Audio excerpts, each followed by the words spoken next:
We are live in Nashville, Tennessee. In this state and 20 others, polls have just closed in the most expensive, possibly the most consequential midterm elections in U.S. history. Vote! Flaring tempers, ruinous rhetoric. The Democrat Party is openly inviting millions of illegal aliens And, of course, debate over Donald Trump. Trump is a pathological liar. God bless President Donald Trump. A country so polarized, the middle ground seems to have vanished. Boy, y'all want power. God, I hope you never get it. Members of the Tree of Life Synagogue were brutally murdered by a gunman because of their faith. We are not going to give cover to racists and xenophobes and zealots. This is America. Nothing is beyond our capacity. Halfway through Trump's presidency, will all those who so loudly oppose him just keep protesting, or have they voted? Can Republicans keep their grip on power? And what does it all mean for us, for Canada? Tonight, we are tracking all the angles as America votes.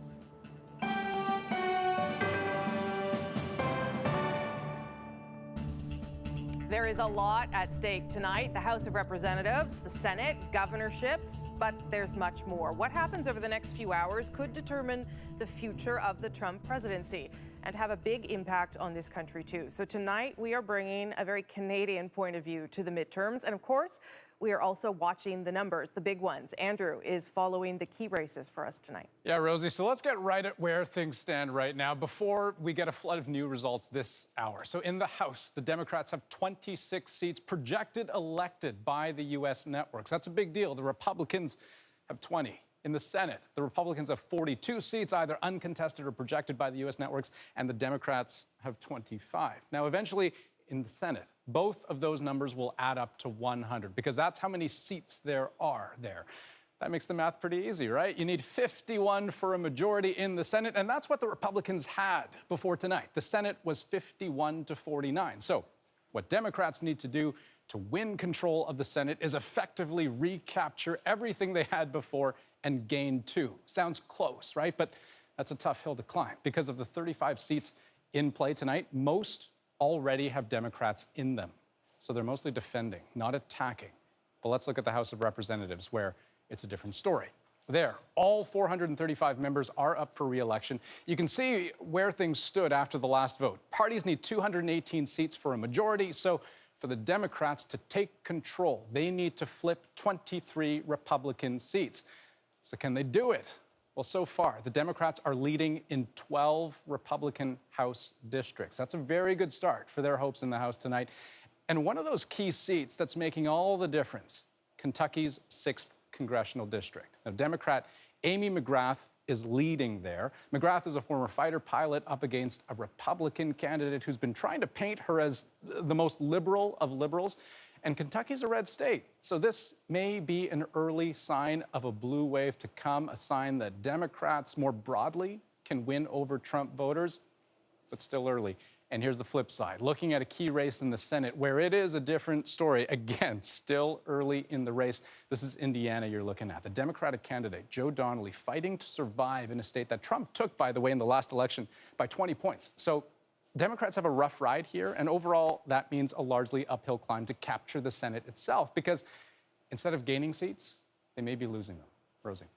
Okay, and Andrew will continue tracking all those numbers throughout the evening. Our Washington correspondent, we brought him all the way here to Toronto to be with us tonight, Keith Boak. Okay, no matter the outcome, Keith, this is going to be a big night. It'll be a big night in large part because midterms are often viewed as a referendum on the president. How have the campaigns played into that or not played into that? Well, interestingly, Donald Trump in particular, as well as other Republicans, have said that this is a referendum on his presidency, on the first 2 years of his presidency. They want that message out there, presumably because they want a tribalized race, and they know that does it. I think everybody in the United States has their own opinion on Donald Trump, and there aren't going to be too many people who are persuaded by a campaign to change their mind. But Democrats, because of that, have not campaigned against Donald Trump. They've tried to make it against other issues, about other issues rather. In particular, they've tried to make it about health care, and they've spent more money than anybody has on a single issue on health care during this election. And part of that is because they want to be identified with that issue, but the other part, of course, is they don't want to alienate some of the voters they need to attract across the aisle by being too anti-Trump. And we know that midterms typically turnout is not very high. I think it was 34% back in 2014.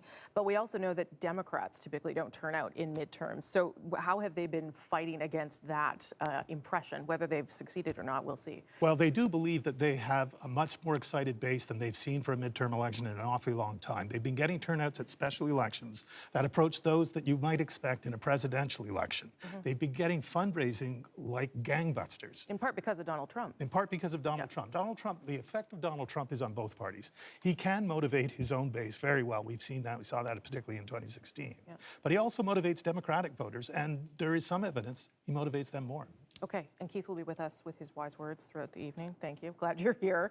And we have some other breaking news at this hour.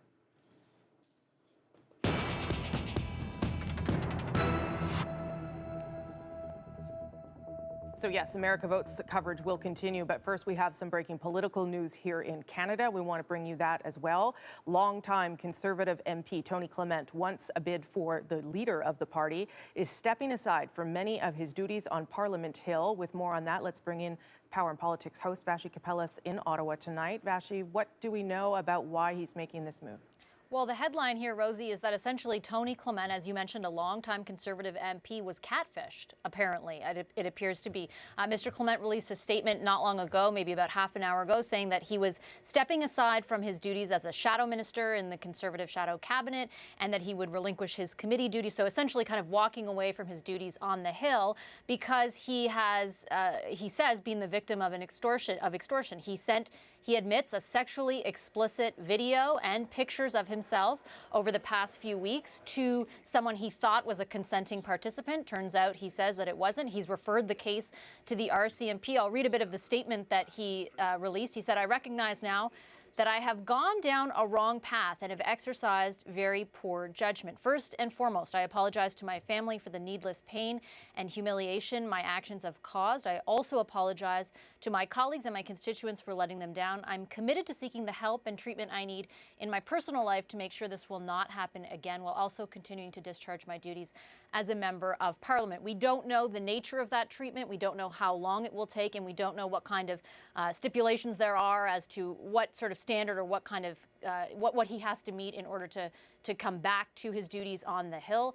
Andrew Scheer released a statement, the leader of the Conservative Party, essentially saying that he accepts the resignation or the sort of relinquishing of his duties on the Hill, but didn't say a whole lot more other than Lisa Raitt will take over those duties. So we don't know at this time, I guess, Vassy, whether or not there'll be pressure on him to leave caucus entirely, or what sort of the word is inside the Conservative Party about whether he can, I guess, be rehabilitated to some extent. Yeah, and it's interesting because, you know, from what I understand from a source I've spoken with, the debate was just that. Do you have to resign completely, or do you think you can survive something like this? It appears Mr. Clement thought that he could. I think it will be, you know, it's hard to determine whether that will be the case, and exactly like you said, what the rest of caucus will say. I imagine many of them are taken by surprise with this news. Mr. Clement is a long time, as you said, Conservative MP. He's run for the leadership unsuccessfully twice. He was a cabinet minister under the Harper government. He, you know, he was a provincial politician, Conservative politician as well. So he is a very well-known and high-profile Conservative, and the implications for the party could be far-reaching. Okay, and it's caucus day tomorrow in Ottawa, so certainly lots of people will be talking then. Vassy, thank you. We'll get back to you as midterms unfold, either on this story or on others. Thanks for that. You bet. And back now to our America Votes coverage. CBC News is also in some key battlegrounds, and Adrienne, of course, is out there. She's in Tennessee again tonight. Adrienne. Yeah, that's right. Good evening, Rosie. We're right in the heart of the conservative South. Tennessee, of course, is a red state surrounded by red states. It's Trump country through and through. We're in the capital, Nashville. Now, last midterm, this state was dead last in voter turnout, but not this time. People are energized and turnout has really surged. Something is definitely up down south. This is the state of generations of proud Tennessee patriots. Early voting has already broken records, and somehow in this Trump bastion, the Senate contest has become among the most expensive, nastiest, and nearly the closest in the country. It shouldn't be this tight, but that's what makes Tennessee so curious. The Democrats are fronting a candidate thrilled to be known as boring, pragmatic. He's betting that Americans are tired of the drama. You don't often use the word Democrat to describe yourself. Why is that? Because, I belong to the Democratic Party. It's an organization I belong to. It's not a religion. And if his gamble is right, and that's the secret to a Democrat winning in the red South, the party may look to this approach for 2020 countrywide. If he's wrong, get ready for a polarized country to drift further apart. And it seems things have also changed in other areas where Trump won big 2 years ago. Our reporters are in some of those battlegrounds tonight, too. Paul Hunter is in Florida. Stephen D'Souza is in Pennsylvania. Polls in both those states are now closed, of course, but voting continues in California. That's where Kim Brunhuber is tonight. And Lindsay Duncombe is tracking reaction at the White House. So let's start all this off in Florida, a state that is key to any U.S. election. That's the story of Florida. Tonight is no different. You have races for governor, Senate, and the House. They're all capturing national attention. And Paul Hunter is in Tallahassee, a rainy Tallahassee, where the mayor, Andrew Gillum, is running for governor. So, Paul, people are watching this governor's race very closely whenever they can dry off and get to a TV. Think about Andrew Gillum for just a minute. He's the mayor of Tallahassee, Adrian. He's 39 years old. He's got the support of Barack Obama and Bernie Sanders. He is an unapologetic progressive, running as a Democrat in a state that hasn't elected a Democrat statewide in 20 years, and he just might win. So consider all that when, you got to understand why the eyes are on this state, because in a sense, this crystallizes what Keith and Rosie were talking about a few minutes ago. Consider the guy he's running against, Ron DeSantis, who is the polar opposite. If, Gillum is the sort of opposite of Trump, DeSantis is, they call him mini-Trump in a way. He is a huge supporter of Donald Trump and echoes many of the themes you hear from Donald Trump, particularly on immigration. For example, one of his campaign ads features him and his daughter building a border wall with children's blocks, give you a sense of the politics of Ron DeSantis. So what is happening in Florida is the question for voters here is the same one Americans are asking themselves broadly. Do you want more of Trump, or do you want something different? Do you want to reward Trump, or do you want to rebuke him? That's the question in Florida, and that's what's playing out here with Andrew Gillum and Ron DeSantis in the race for governor. Okay, but the Senate race there is also pretty tight. Why is that one in particular so critical? For sure. Well, if Democrats still have dreams tonight of winning control of the Senate, it's a tough one, right? They can't lose any seats. So they've got the Senate seat up for grabs tonight here in Florida, Bill Nelson. They do not want to lose it. He's being challenged by Rick Scott, a former governor of Florida. That's why this contest is going on. Scott has poured all kinds of money into it, like $50 million of his own money. It's a tight one, neck and neck, too close to call. But again, if Democrats dream of winning control of the Senate, they cannot lose in Florida. That's the stakes for them tonight. Okay, Paul, thanks very much. Now, gerrymandering, we've heard so much about this. This could play a big role in some key states tonight. If you're not familiar with the term, think about it this way. Every 10 years, states redraw voting districts to account for changes in the population. But in some states, it's up to the legislature to design those maps, which means politicians can divide districts in a way that could and can help them get reelected. So David Common has a little bit more on how that works. Gerrymandering may play a major role in U.S. politics, but making sense of it, that is a lot more challenging. And so we have come to Michigan Stadium, the big house, to try out an explanation. Most of the fans here, they're going to be dressed in blue. And let's say the opposing team's fans, they're dressed in red.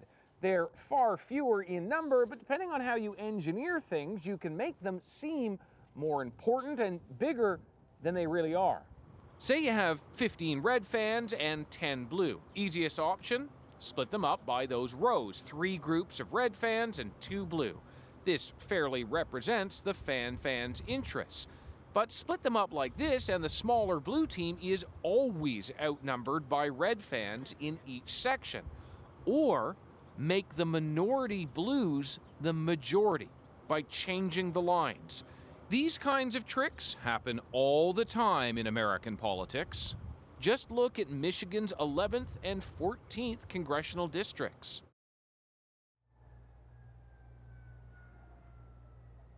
So Pennsylvania is one of those states where gerrymandering could have a very big impact. Trump won that state in the 2016 election, but the maps have been redrawn since then. Stephen D'Souza is in Philadelphia with more on why it could be a very different story playing out there tonight. So, Stephen, the polls just closed there. What kind of effect, do your instincts tell you gerrymandering will have on tonight? It's going to have a huge impact. It's basically redrawn the political landscape in Pennsylvania, and so it's really changed things a lot from the 2016 election when Donald Trump rose to power on the strength of voters here in Pennsylvania. And just to give you a sense of just how ridiculous some of the gerrymandering was, I want to show you what the old Congressional District 7, where we are right now. We're actually in the new Congressional District 5. This used to be the old 7. It essentially looked like Goofy kicking Donald Duck in the butt. That's how ridiculous the gerrymandering was. The new district, of course, looks a lot more like what a congressional district is supposed to be, but what it essentially has done now with the changing of the districts is put a number of seats in play, at least 3 in the suburban Philadelphia area, 4 in Pennsylvania in total, possibly 5. And so Andrew was talking off the top about a potential blue wave. Well, if it does happen, it could start right here in Pennsylvania. So when you were talking to voters today, if you're talking about that blue wave, what's your sense of who is behind that support for the Democrats?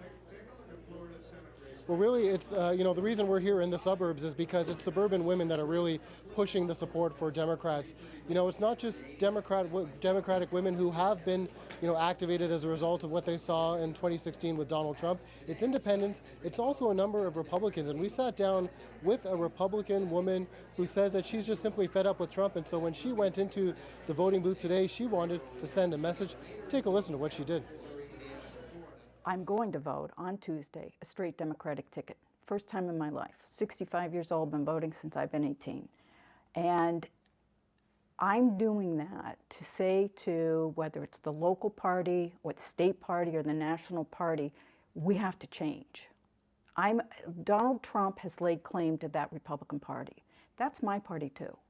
And I'm not walking away from it without a good fight. So a lot of people here are definitely putting Donald Trump on the map here. They're saying that he is their focus when they went out to vote today. They wanted to send a message to him very directly. People like this woman. And one thing you talked about turnout. Well, a lot of people we saw at the polls today said that turnout was as high as presidential elections. That was just in the middle of the day. So it'll be interesting to see how it turns out by the end of the day, Adrian. Okay, thanks, Stephen. I know you're in there for the long haul. We'll check in a little bit later. Now, polls are still open tonight in California, where there are a number of key races that could help determine control of the House. There are 7 seats that Democrats are hoping to steal from Republicans. 4 of them are in Orange County. That is precisely where Kim Brunhuber is tonight. So, Kim, walk us through this. If it's close, these races in California might make all the difference, I presume. Yeah, that's right, Adrian.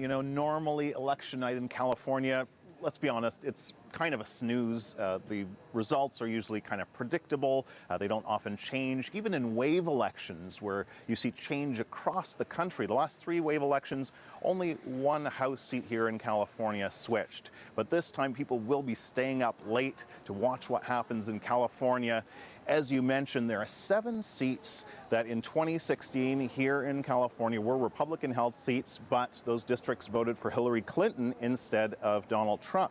And I'm in one of them right now, the 39th. Heavily Republican. The Nixon Library is not far from here, for example.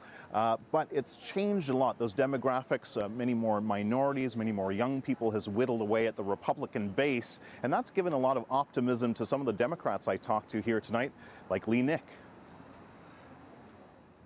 I think there's been enough activity going on in politics that we're due for a change to the positive. And I see more and more people voting than I've seen before. I've seen traffic out onto the street coming in here. So I believe it's going to be a good one. Of course, the Republicans that I've talked to here have basically countered with 2 words: fake news. Adrian.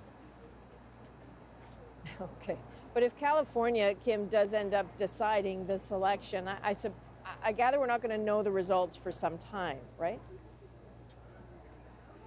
Well, that's right. It could be a very long wait, and here's why. A lot of people here use mail-in ballots, and typical laid-back California, a lot of people only mailed them in today, so it could take a long time to count them all. For example, 2 years ago, there was a seat here in Orange County that took 3 weeks before they were able to announce a winner. So if things are close, if California makes a difference, it might not just be a long night here, but a long couple of days, maybe even a couple of weeks. Adrian. Okay, we know what you'll be doing. All right, thanks, Kim. Big question then, will this Democratic wave exist? Will it wash over the House of Representatives, or will the Republican seawall hold out? We will keep tracking the results as the polls close. But right now, Rosie, we're sending it right on back to you. Okay, Adrian, thanks for that. We'll check in with you and everyone else covering things on the ground. Our panel of political insiders is also with us tonight.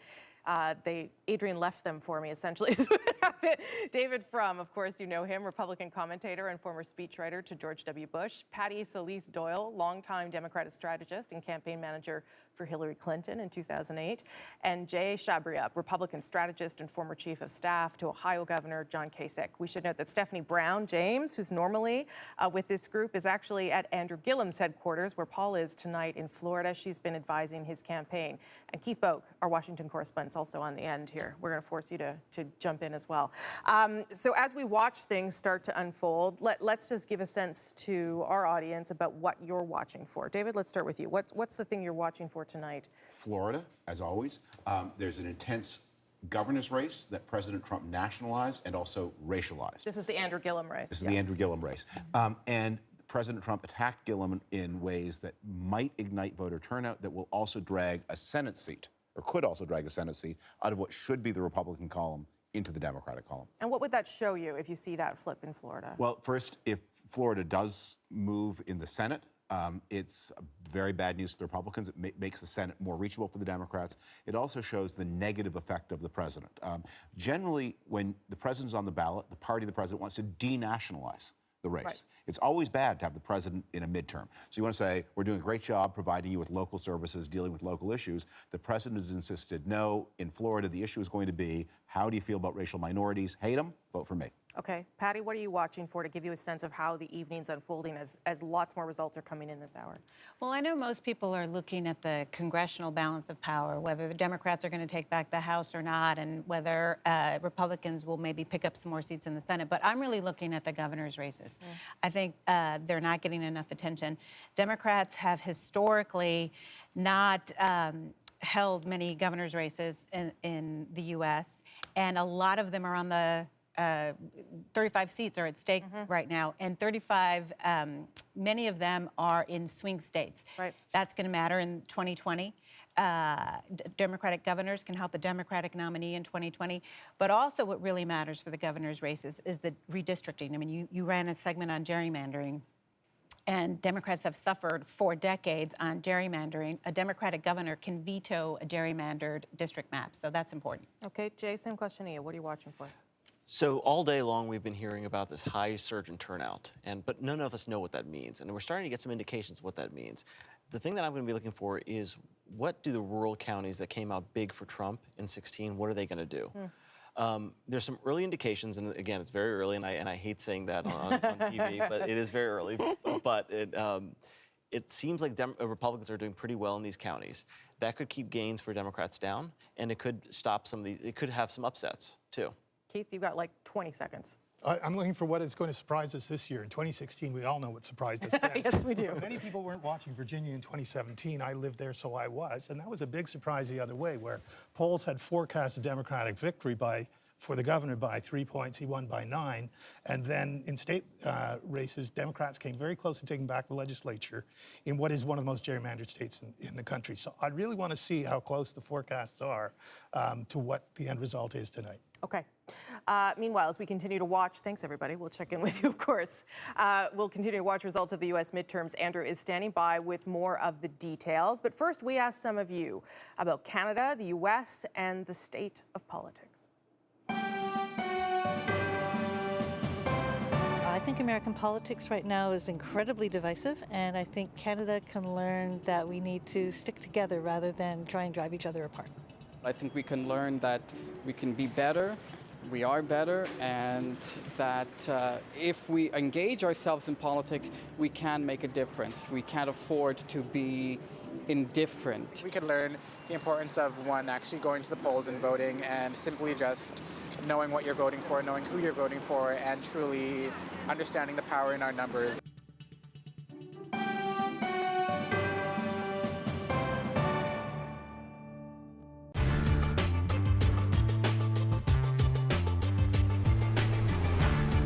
Look at the address. Terrence Yellowfat of Standing Rock updated his driver's license recently. But here's the thing, that's not his address. 7913 West Buffalo.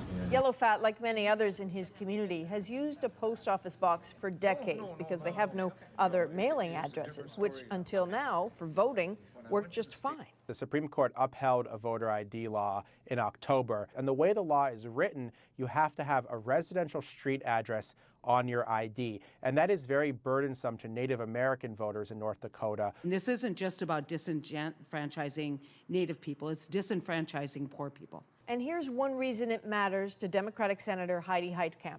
In 2012, she got the bulk of the Native American vote, but only won her seat by less than 3,000 votes. So with as many as 5,000 Native American voters now affected by the new address requirements, Heitkamp could end up losing a lot of core voters. Republicans began drafting this law just 5 months after Heidi Heitkamp was elected to the U.S. Senate, and they wrote the law in such a way that the IDs that Native Americans were most likely to have, their tribal IDs, weren't accepted. Native American groups are fighting back, rushing out with new ID cards and unique addresses, but they likely won't reach everyone in time.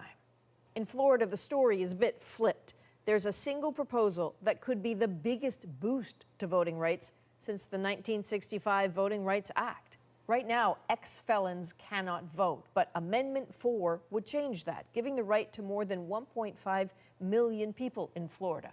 That means up to 500,000 African Americans getting back their vote. That would be huge in a state like Florida because you're talking about African Americans in particular being a core segment of the Democratic Party. We're going to be a state that believes in second chances.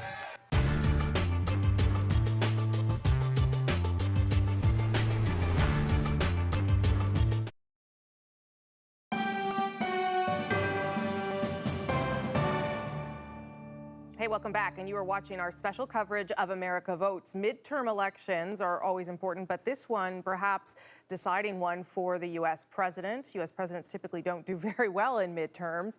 But in this one, Donald Trump has made himself center stage and made himself one of the issues on the table. Andrew Chang, of course, is tracking some of the big numbers, and he's going to get all of you and me up to speed as well with where we're at this hour, Andrew. Yeah, so as we've been mentioning, polling in parts of about 20 states closed this hour. Take a look at the standings. The House stands at 37 Democrats projected elected by the U.S. networks, 38 Republicans, which may look essentially like a dead heat. But keep in mind, these early results should be favoring Republicans because most of the early results are coming in from red states. So that Democrats are effectively neck and neck here means they're making key pickups. This is actually an exceedingly positive situation for the Democrats' hope to win control of the House. Now in the Senate, 42 Republicans projected or uncontested, 31 Democrats. The bottom line here, Democrats still have their work cut out for them. So let's drill down on some of those key races that could be a sign for the rest of the night to come. And picking up on some of what Paul Hunter was talking about earlier around Florida, let's look at Florida 26, the 26th Congressional District. One of those key flips, this is one of those key flips for the Democrats in their quest for the House. And they're leading here now by just a few hundred votes. It's way too tight of a race for anyone to think they'll know how it'll end. But this is a good early sign against a Republican incumbent. You heard Paul also talking about, and David as well, talking about the fight for the State House, the race for governor. There's been a lot of talk about the Democratic candidate, Andrew Gillum, but after leading for part of the night, he's actually now trailing ever so slightly. If he wins, he'll be the first black governor in Florida's history, but that's still to come. Let's go to the Senate race. Keep in mind, early on in the night, you'll hear me saying that a lot, Democrats don't actually have many opportunities to attack this early in the evening. They're mostly defending seats they already have. And here you can see incumbent Senator Bill Nelson and Republican challenger, well, actually, that's the wrong name there, but Rick Scott effectively in a tie. But remember, the Democrats are also behind in Indiana and Missouri right now. So this is still an uphill climb for them to capture the Senate. There is one more race I want to show you, though, a developing story. The early returns in the Texas Senate race, where popular Democrat Beto O'Rourke is leading incumbent Republican Ted Cruz in the early returns. The odds were against that happening, for him to have that lead on that front, but maybe he will come out ahead. Still much more to come. Adrienne, over to you. All right. Thanks, Andrew. We are coming to you live tonight from Nashville with a curious and key Senate race here in Tennessee that until today has been unusually close. What happens here and across the country will send a clear message to the White House and Americans about what their politics will look like in the future. Just how polarized will they be? Lindsay Duncombe is in Washington. She will join us live right after the break.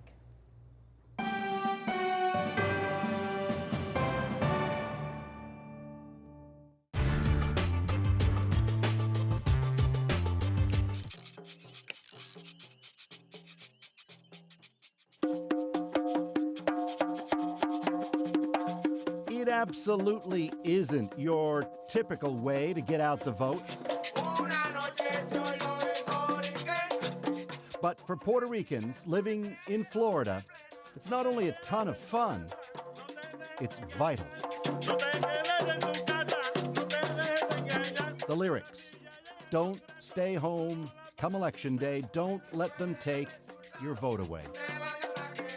This is the first opportunity after Maria to really make sure that the people in the state, the people that can vote for Congress, we can send a clear message to the Republican majority that what they did to Puerto Rico was not acceptable. What's deemed unacceptable is the U.S. federal government's response when Puerto Rico was devastated by Hurricane Maria last year. American aid to this American territory came slowly, and in the eyes of so many, it fell shamefully short. Flashlights, you don't need them anymore. When Donald Trump visited 2 weeks after the storm, he left a lasting and ridiculed image. Into that crowd of desperately needy fellow Americans, the president tossed paper towels, roll by roll. Arriba! Arriba! Arriba Puerto Rico!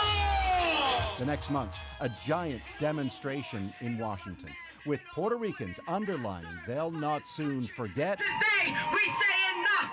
Or forgive Trump and his Republican Party. Now, here in Florida, with those midterm elections looming, even though Trump himself isn't on the ballot, in the ever politically key state of Florida, it's payback time. This is the time to move from your chair to the voting booth and make sure that, as President Obama used to say, don't boo, vote. Here's the thing. After Hurricane Maria struck the island, tens of thousands moved to Central Florida, adding to the state's already huge Puerto Rican population. And if by now you're wondering, so what do politicians think? Check this. They call it political salsa. Put on by Puerto Ricans in Florida, it's a chance for some mingling that matters. Voters and candidates mix it up. Uno, dos, tres. With Republicans hoping the Trump brand is still somehow a winner, while Democrats wonder, will traditionally conservative Puerto Ricans now turn their way? And though there's a fun aspect to the whole thing, Hashtag Justin Bieber wig turned backwards. The real message here is a serious one.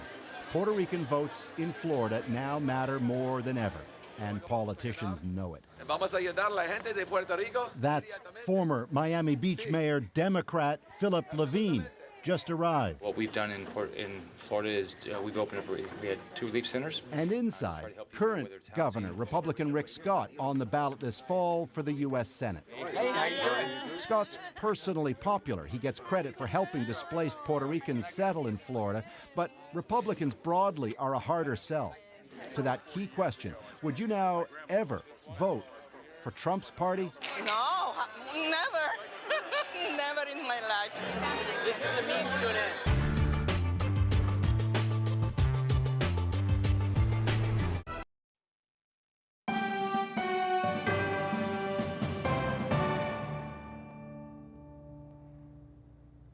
So welcome back. We are in Nashville, Tennessee. This state went all in for Trump 2 years ago, but the Senate race here has been surprisingly close, at least it looked that way, between fiercely pro-Trump Republican Marsha Blackburn and middle-of-the-road Democrat, self-described boring guy, Phil Bredesen.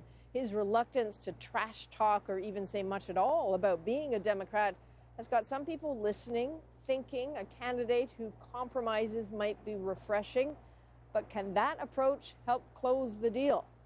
Well, perhaps no one is watching tonight's vote as closely as Donald Trump, of course. Our Lindsay Duncombe is just outside the White House tonight. So, Lindsay, I gather he's in there watching. Has there been any reaction from the president so far?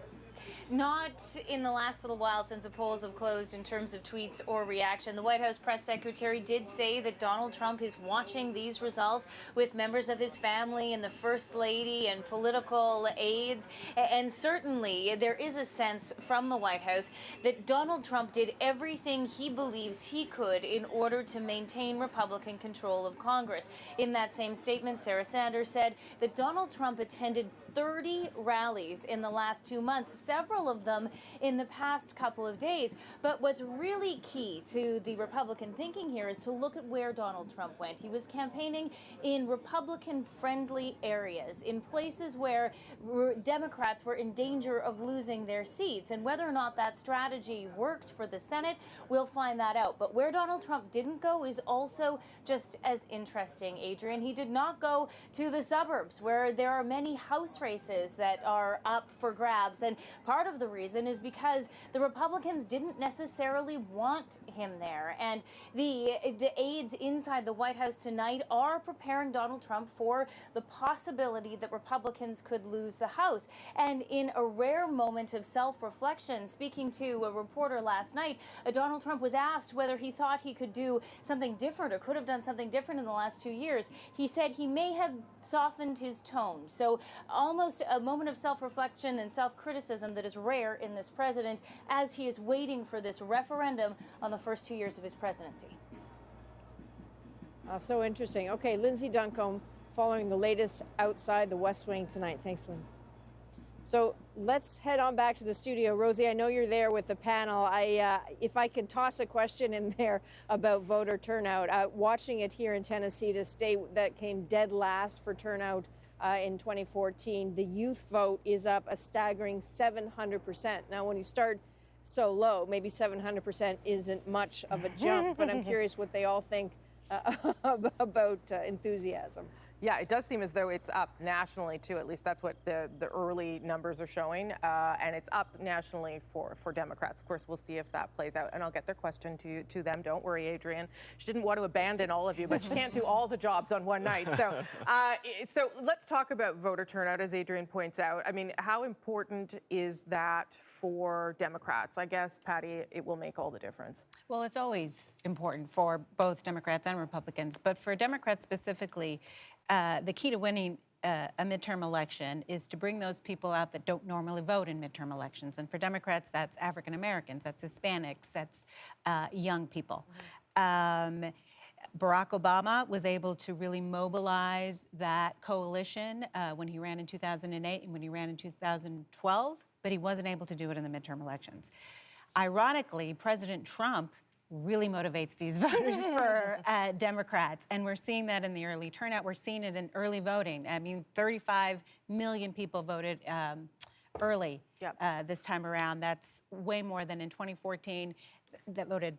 And there's a couple, and I'm not going to get into doing results, but there's at least one district in Florida where, for the first time in 3 decades, a Democrat has broken through, someone that used to work for, I think, Bill Clinton. So, I mean, yeah, exactly. So there are signs of things happening. You don't want to read too far into them, but you want to be careful what you read. Yeah. Is what predicts voter turnout?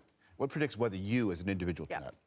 Affluence, education, age. The more of it, the more likely you are to turn out. So historically, off-year elections, Republicans have done better because Republicans tend to be older, better educated, more affluent. But in this election, there's something different, which is better educated voters are trending Democrat. Older voters are trending Republican. And there's a trade-off. And if you get voter surges, that could mean more and more African-American and younger voters, good news for Democrat, but that could mean also more badly educated and less affluent whites, which is good for Republicans. And so that if you have a model where the bigger the turnout, the better the Democrats do, this is not the year for that model, because the people most likely to vote are the people who have been trending strongest away from Donald Trump. Okay, you would think that in this time, and Keith did a documentary on this, so I'll start with him. You would think that in this time when the economy is booming in the United States, and you can give Donald Trump some of the credit or none of the credit, depending on who you are, you would think that that would be beneficial to him. Right. If Donald Trump had slipped on the ice and had a coma on the day after inauguration, his party would be cruising to re-election right now.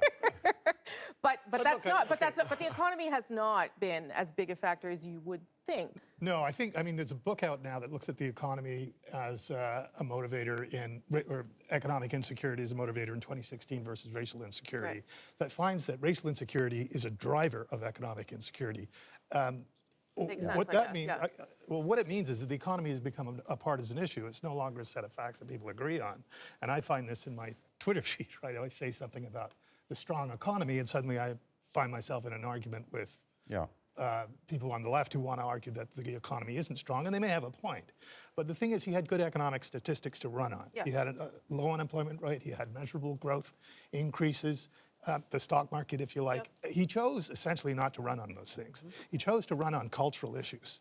And that's a big bet that this Trump Republican Party is making, I think, in this election, is that those are the things that will drive their base to the vote. The culture war that we call it. But I should add that it's not easy to it's not easy to run on a good economy. It's easy to run on a bad economy because that affects everybody's life. That's what they're talking about. When the economy's good, they think about other stuff. Yeah, you're motivated if it's a bad economy. Right. You don't have a job, you don't have a raise. Go ahead, Patty. Then Jay, I want you to say he's running on the, on cultural issues because it worked for him in 2016, and if it ain't broke, why fix it? So that's what he's thinking. It's also his comfort zone. Yeah. I think that's become obvious. Right. Yeah, it's something that he understands. Well, and healthcare is the big concern of Americans right now, too. So anything that you can take away from the conversation on healthcare is good for Republicans. The thing that I'm going to talk about, right, it's these Republicans, the folks that voted for Donald Trump in 2016, there were a lot of Obama Democrats that crossed over. And what I'm going to be looking for tonight is, what are those voters going to do? Are they going to come out and vote, or are they going to be satisfied with what's going on and stay home? Right now, there's some early indicators that they may be coming out, and that may be some good signs for Republicans. How is the economy doing? So in the month of October, 250,000 net new jobs were created in the United States, which is a good, not a fabulous, but a good number. Yep. October 2018 was also the worst month on world financial market since the depths of the financial crisis of 2009. So depending on how you're predisposed, you can either say lots of jobs, or, oh my God, it looks like we are heading toward the waterfall. And that would depend on the factors that you talked about before. Your predisposition. Yeah. So it isn't that you have a reaction to the economy and that shapes your politics. Yeah. You have politics and that shapes your reaction to the economy. So if you're predisposed to criticize the president, you look at what happened on world financial markets and say, there's obviously a crisis coming. Right. And if you're predisposed to like the president, you look at the job numbers and say, yeah, but I still have work today. So it wouldn't have been smart for him, Keith, then, necessarily to run on the economy anyway. He doesn't seem to have thought it would be run. I mean, he mentions it in his speeches. Sure. Yeah. But I'm not sure he mentions it more often than he mentions Hillary Clinton. I find this one of the bizarre things about this campaign, is the degree to which, or the frequency with which Donald Trump ran against Hillary Clinton when he was at his rallies, and they responded with lock her up, lock her up, lock her up. Still. Still. To this day. To this day. Okay, as we head to commercial, you want to join everybody here on Facebook, on YouTube. You can throw your questions at them. I'll do it for you, if you will. But we are also going to keep an eye on some of the key numbers you can see, and we will look at, are we going to go to this live? A party in Ottawa. Here we go. Okay, it doesn't look like it's Ottawa. So this is how we party in Ottawa. I'm going to be frank with you. Those are some Democrats gathering to watch the results roll in. I'm sure it'll get more exciting. No matter the outcome, it will have an impact in Canada. As you know, we've been negotiating NAFTA, the new NAFTA, for some 13 months because these guys are our biggest trading partner. What happens there matters here. So we'll check in with Vasi Kapelas. That's next.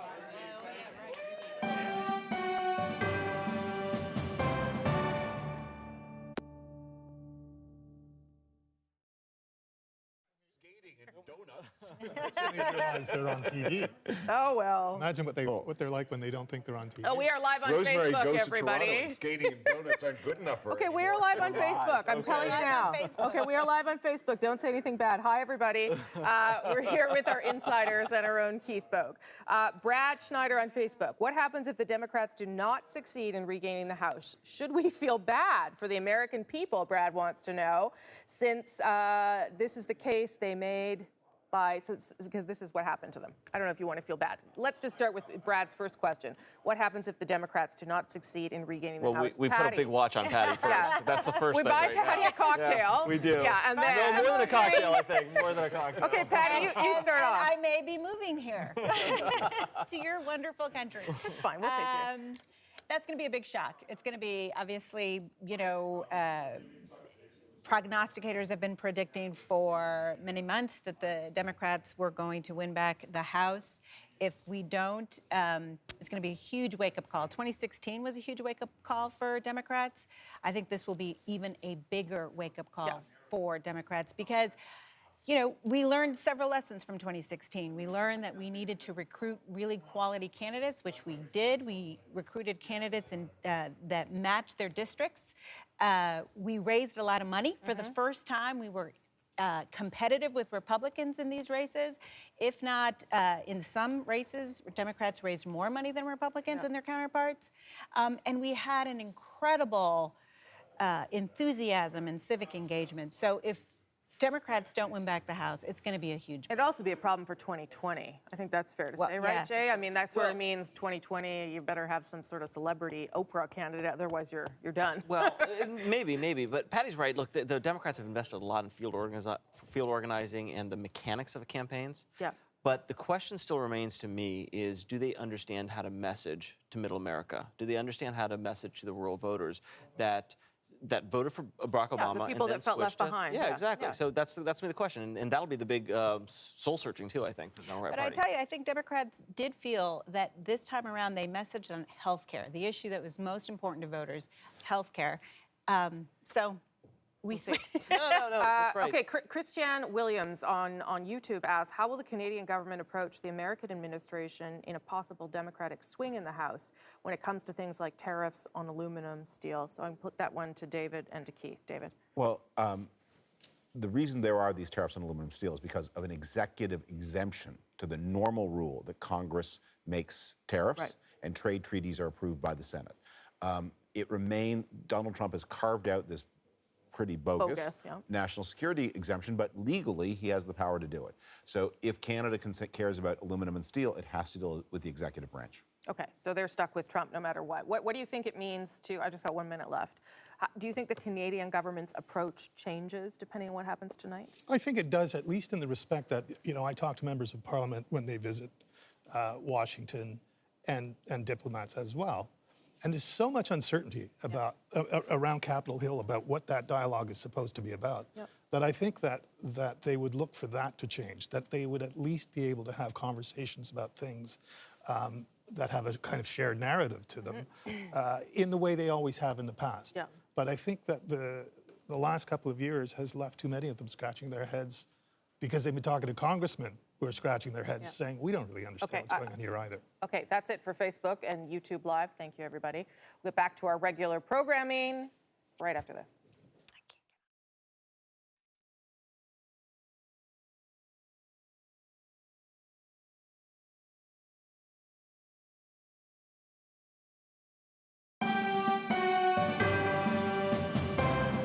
when it comes time to see real work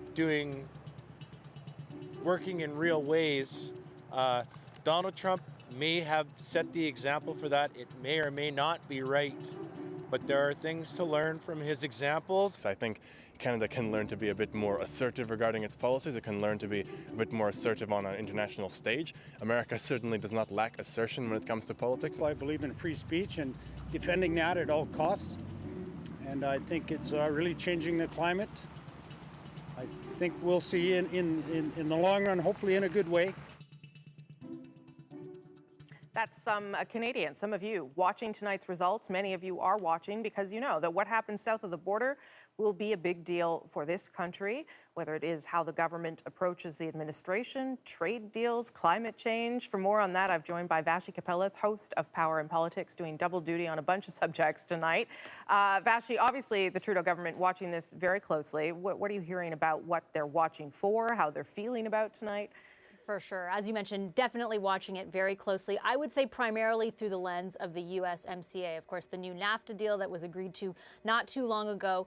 If the Democrats do as the polls have predicted they will, and they do sweep the House, or they take the House in some capacity, there is a heightened level of concern, you could say, in the federal government about what that means for USMCA. There is not the feeling that the Democrats will block it. Traditionally, they have been more protectionist, less pro-trade than the Republicans. They don't feel like they're going to block it, but they do feel that there's a good chance that they will sort of delay the ratification of it or drag it out, whether over valid concerns about the deal or whether out of spite for the president and not wanting to sort of indicate their endorsement or sign off on something that the president has already endorsed. Now, the prime minister was asked about the relationship between our two countries and his feelings about Donald Trump on CNN in a clip that aired earlier today. We want to play that for you right now. The friendship between Canada and the United States is far deeper than that between any given president or prime minister. I have a good constructive working relationship with the president, which is what Canadians expect me to have. But the connections between Canada and the U.S. Run so deep and so broad that the relationship is going to be fine regardless of who's at the top.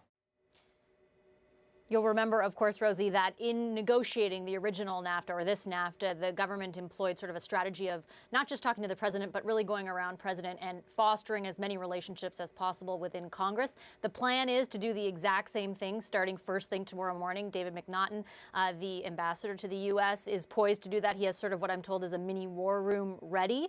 And their plan is to go after those new congressmen and congresswomen and sort of, try to talk as much as possible about the benefits of USMCA, stress the progressive aspects of the deal, and try to do that sell job all over again. And find as many new friends as they can on Capitol Hill, I guess. All right, Vassy, thanks for that. We'll check back with you a little later. Power and Politics host Vassy Kapelas. Our special coverage will continue with the National at the top of the clock, and we'll have, of course, the other stories of the day, because there are other stories. Ian, you got a preview. Well, there sure are other stories. A major political story developing here in Canada tonight, as you touched on earlier in the hour. And it involves former Conservative cabinet minister and current MP Tony Clement. He released a statement this evening saying that over the last 3 weeks, I've shared sexually explicit images and a video of myself to someone who I believed was a consenting female recipient. The recipient was, in fact, an individual or party who targeted me for the purpose of financial extortion. He goes on to say, I recognize now that I've gone down a wrong path and have exercised very poor judgment. Clement says the RCMP is currently investigating.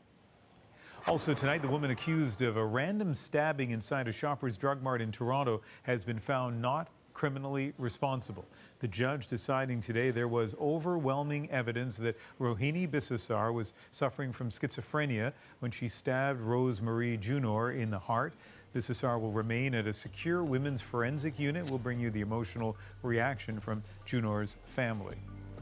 And Saskatchewan has become the first province to introduce a law that would allow police to warn partners about someone's violent or abusive past. The law originated in the UK and is named after a woman named Claire Wood, who was murdered by an ex-boyfriend in 2009. We'll look at how the law tries to balance safety and privacy.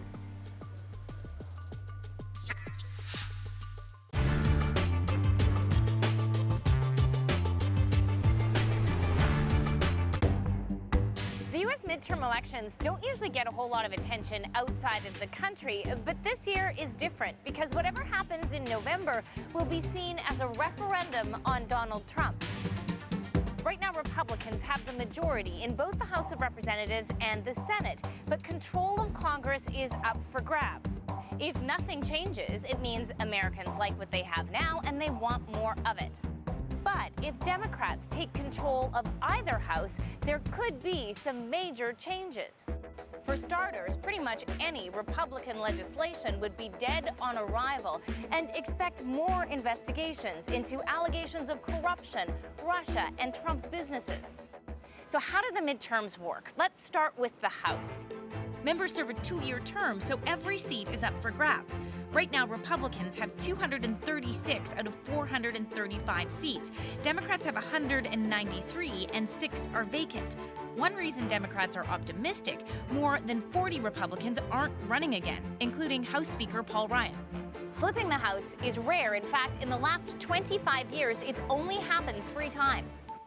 In 1994, back when Bill Clinton was president, Democrats lost the House. In 2006, it flipped back, partly because of anger with then-President George W. Bush.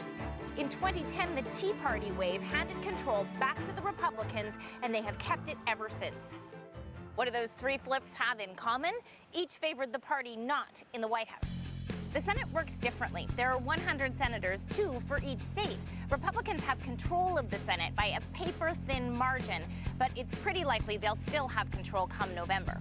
Each senator serves a 6-year term, and elections are staggered. They happen every 2 years, so about a third of the Senate is up for re-election. This year, 35 seats are in play. 26 are held by Democrats or left-leaning independents. 9 are held by Republicans, so the basic math favors Republicans. And 10 of those Democrats are running in states that Trump won and is still popular.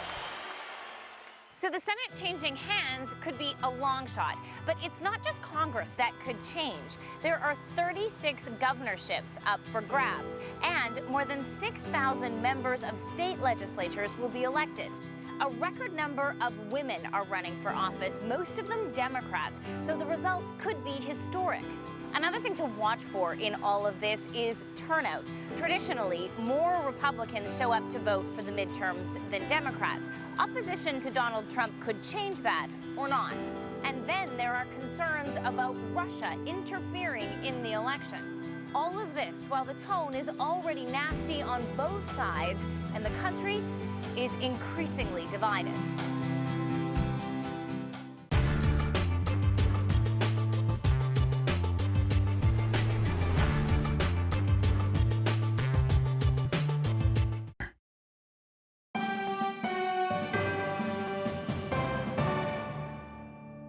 Welcome back to our special coverage of America Votes, the midterm elections. Lots more polls will be closing at the top of the hour, but before we do that, let's check in with Andrew on where things stand now. Andrew. Yeah, and Rosie, before those polls close, we'll quickly take stock of where we are. In order to take control of the House tonight, the Democrats needed to pick up 23 Republican seats.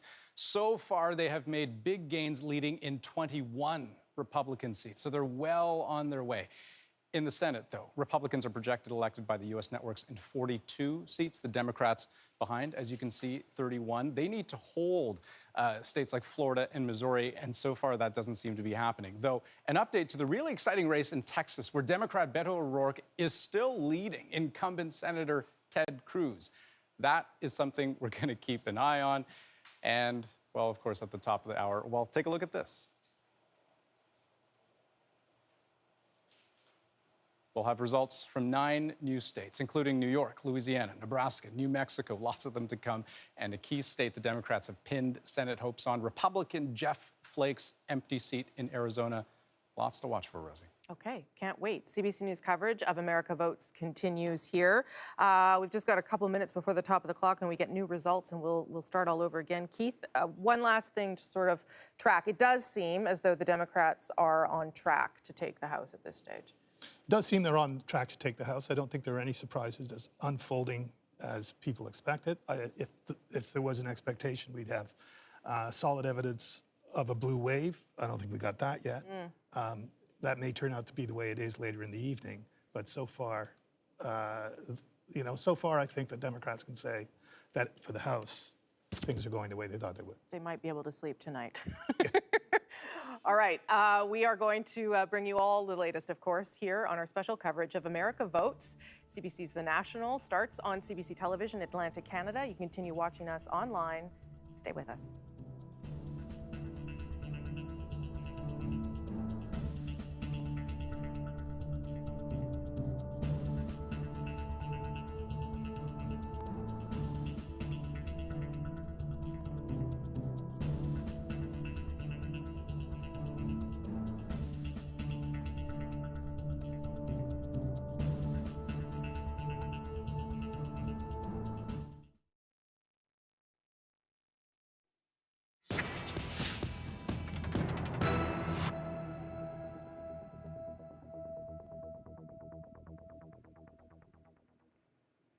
Hello and welcome everybody to our special coverage of America Votes here on CBC News. It is the midterms in the United States and we are watching them closely to see how it plays out for Donald Trump, the Republicans, and whether the Democrats can make some gains. What we do know is that American voters, they are sure engaged, and whether Democrat or Republican, they feel the future of their country is at stake tonight. Another thing we're hearing consistently is that voter turnout has surged, as you can see in some of those pictures there. Long lines at the polls, many hours waiting to get in. Some people have reported some irregularities at their voting stations at this hour, even power failures, as you can see there, but they remain patient and determined. We will cover all of that tonight from several locations across the United States. Nashville, Tennessee. This is technically a red state. I'm watching races here in this state and, of course, all across the South. Yeah, I'm in Toronto in our studio here, charting the big picture as midterm results come in from coast to coast. And I'm tracking several big stories on this side of the border, starting with some breaking news tonight from Parliament Hill.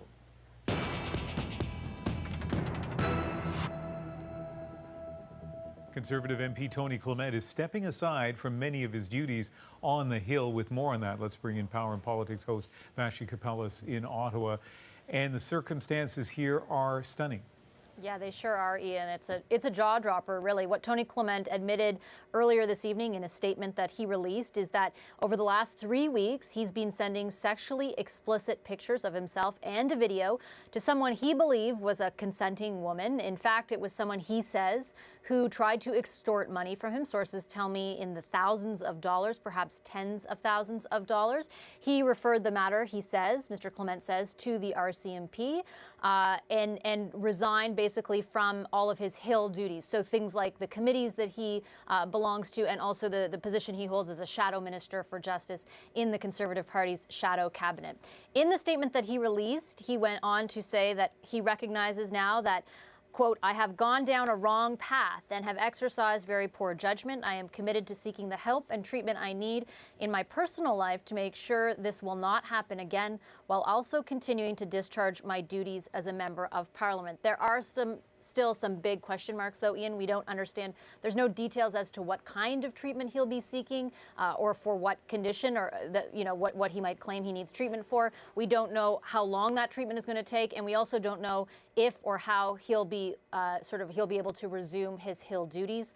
A very stunning story about a long-time Conservative MP who's held very high portfolios, including as a cabinet minister under the Harper government, and who also ran for the Conservative leadership, albeit unsuccessfully, twice. Ian? And of course, this admission coming just a short time ago, so this may be developing through the evening. Vassy, thank you very much.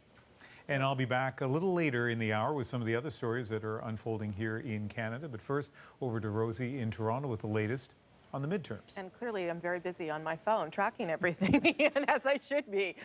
Let's get back to our focus on the midterm results, what they mean for the United States and, of course, for our country, the impact on trade, the economy, what happens there.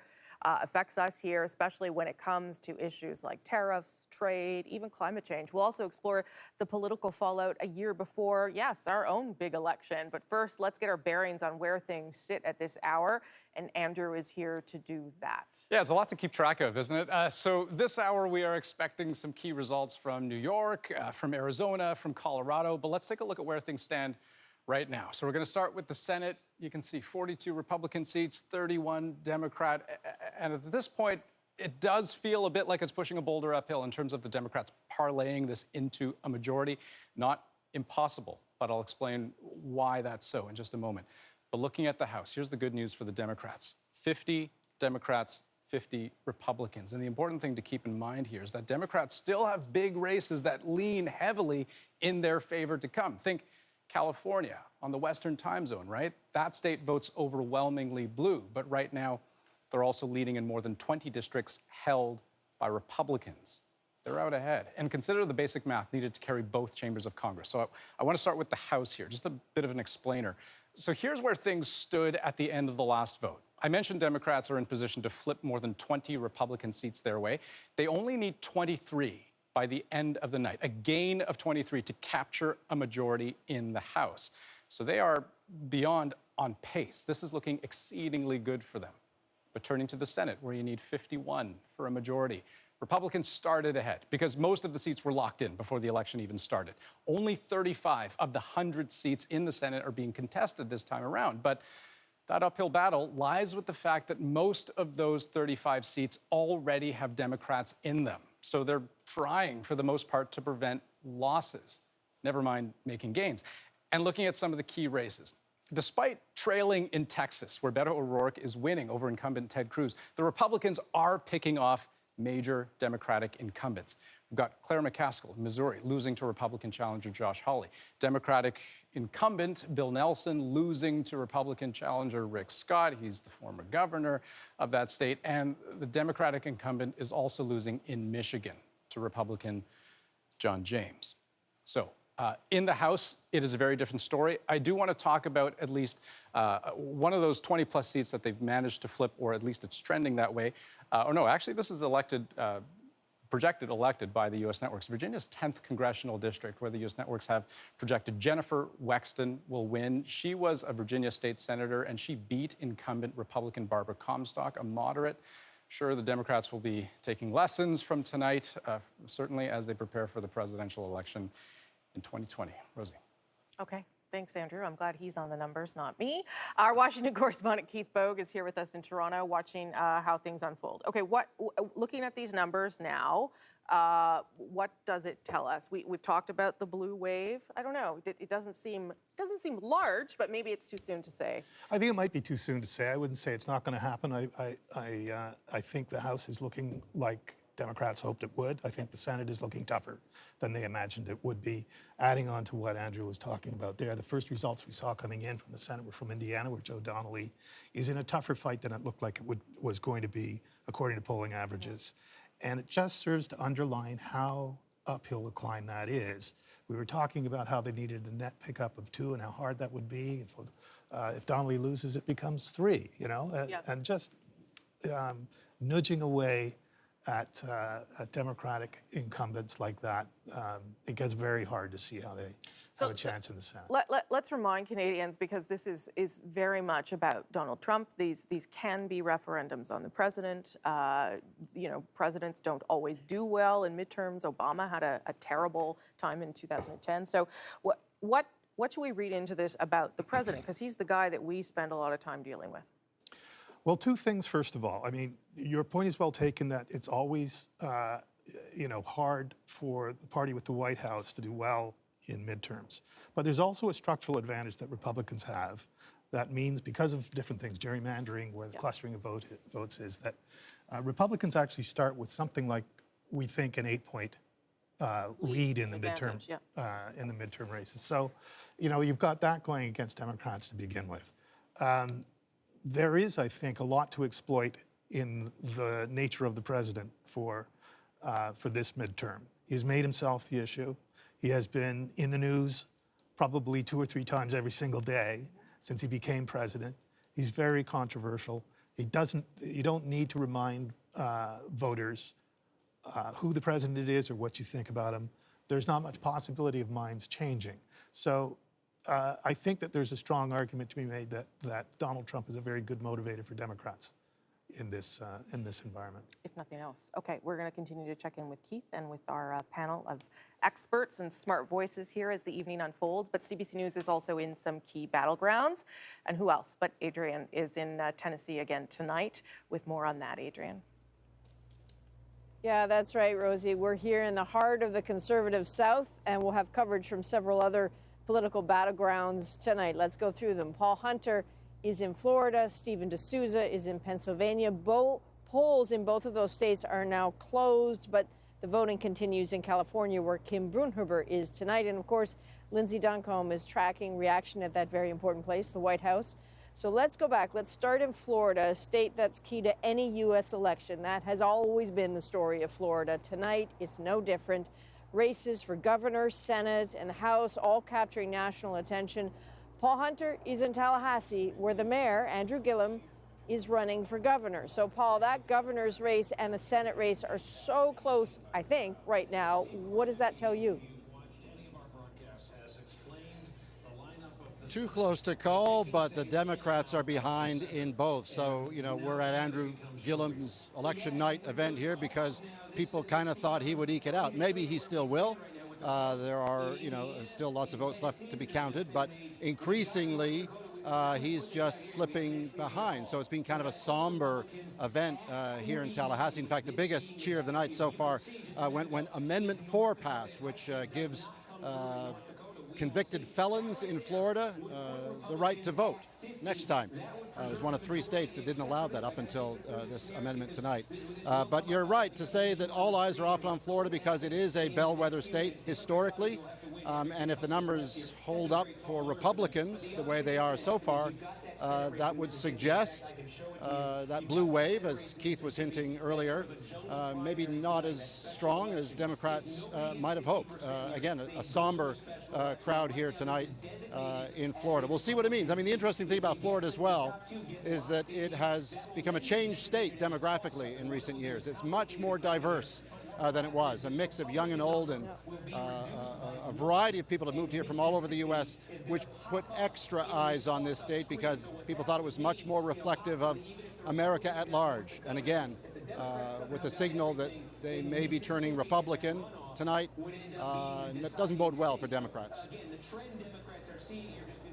All right, fair enough. Paul, we'll get back to you soon, I know. Now let's head over to Pennsylvania. The polls just closed their last hour. Results are very slowly coming in Pennsylvania. This is another really important state. Trump won in Pennsylvania back in the 2016 election.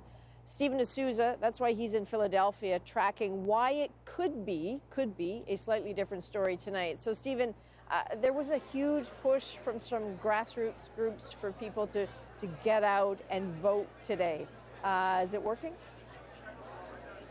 Yeah, you know what happened in 2016, and this was a story that was told to us by so many people that we ran into over the last couple of days here in suburban Pennsylvania, was that they were Democrats, they saw what happened with Donald Trump getting elected, and they realized, you know what, I vote, but I don't really get involved. And so those people realized at that point that they were going to have to do a lot more. And so they formed a number of different grassroots organizations. They used the Indivisible Playbook. That's a group started by a bunch of congressional staffers, basically writing an actual manual on how to resist the Trump administration. And so these groups started with county races, really right at the municipal level last year, changed a number of seats in a number of areas that had not seen a Democrat in a county seat for years and possibly decades. And so they started at that level, and then they worked their way up to days like today. And what they're seeing is turnout comparable to presidential elections for only midterm elections. And so a number of people told us that, they only volunteered once or twice. Now they're poll captains. Now they're tracking results. And so this is what we're seeing in Pennsylvania, but really across the country. But at the same time, though, the same people are saying they are still skittish. They hope there's going to be a blue wave, but 2016 still looms quite large, Adrian.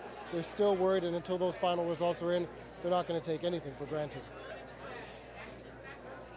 All right, Stephen, thanks very much. No one's taking anything for granted. Interestingly, here in the state of Tennessee, the U.S. networks are calling the Senate race here that was thought to be very close a win for the Republican, Marsha Blackburn. That is so interesting. Not only is she the first woman senator here in Tennessee, but it represents a real departure in the sense that Tennessee has always been a place of compromise, if you will, as they would describe it. This is the first time someone who is a real ideologue, as has been described, has taken a Senate seat. That says a lot about the direction of politics in this state and in this country in the years to come, that that certainly that middle ground, that might not be the future of this country. The Democrats had maybe been counting on that being the future, but Rosie, it doesn't sound like that was a winning strategy for them, at least here.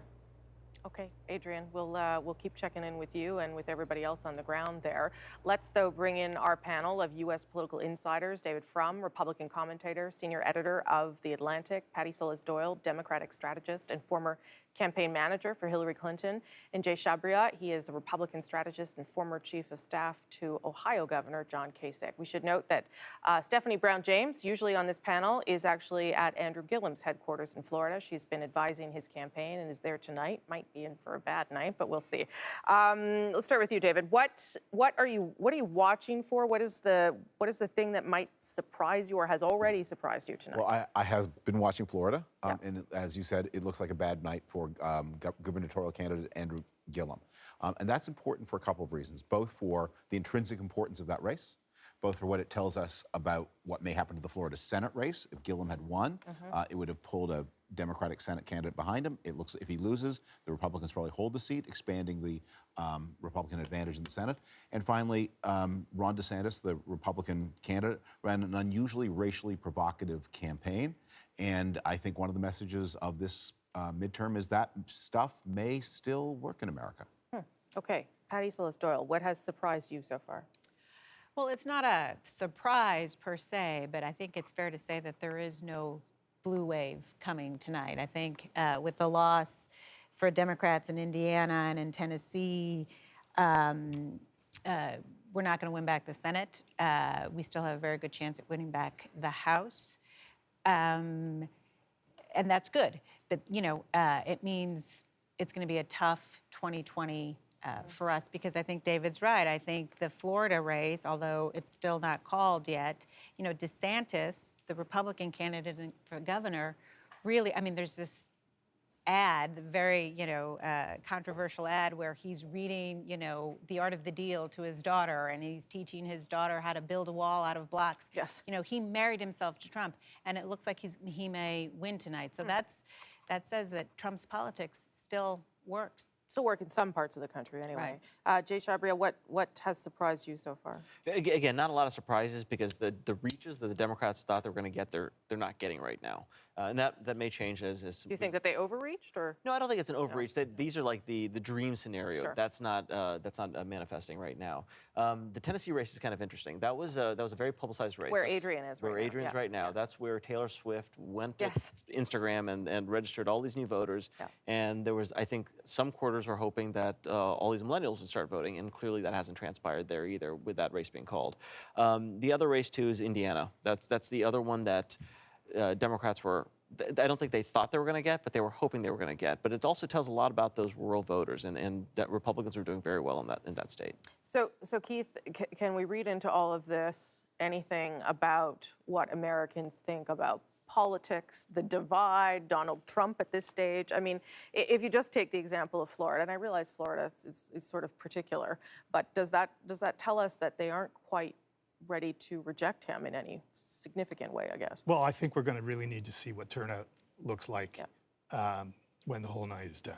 But, you know, if Democrats don't start picking up seats very, very quickly in the next half hour, then we're going to be at the lower range at best for them of what kind of control they're going to have in the House.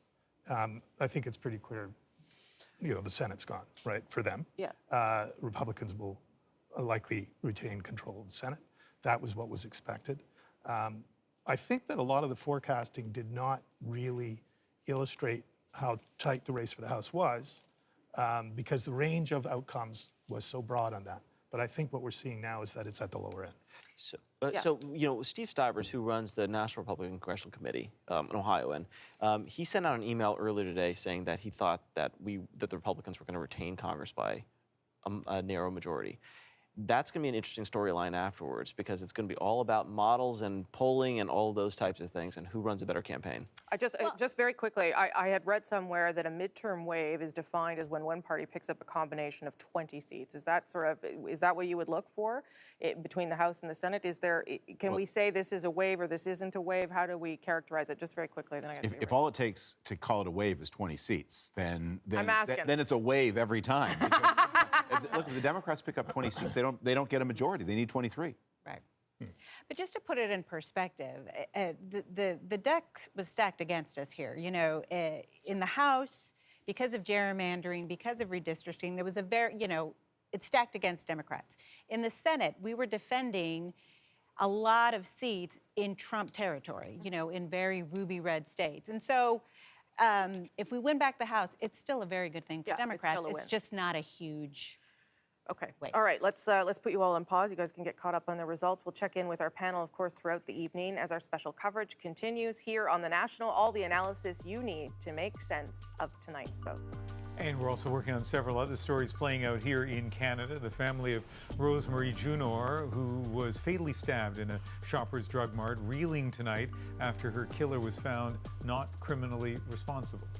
She's sick, yes. Look after her. But leave her inside here. Give her the sentence. As victims, for the family, for us, there's no justice.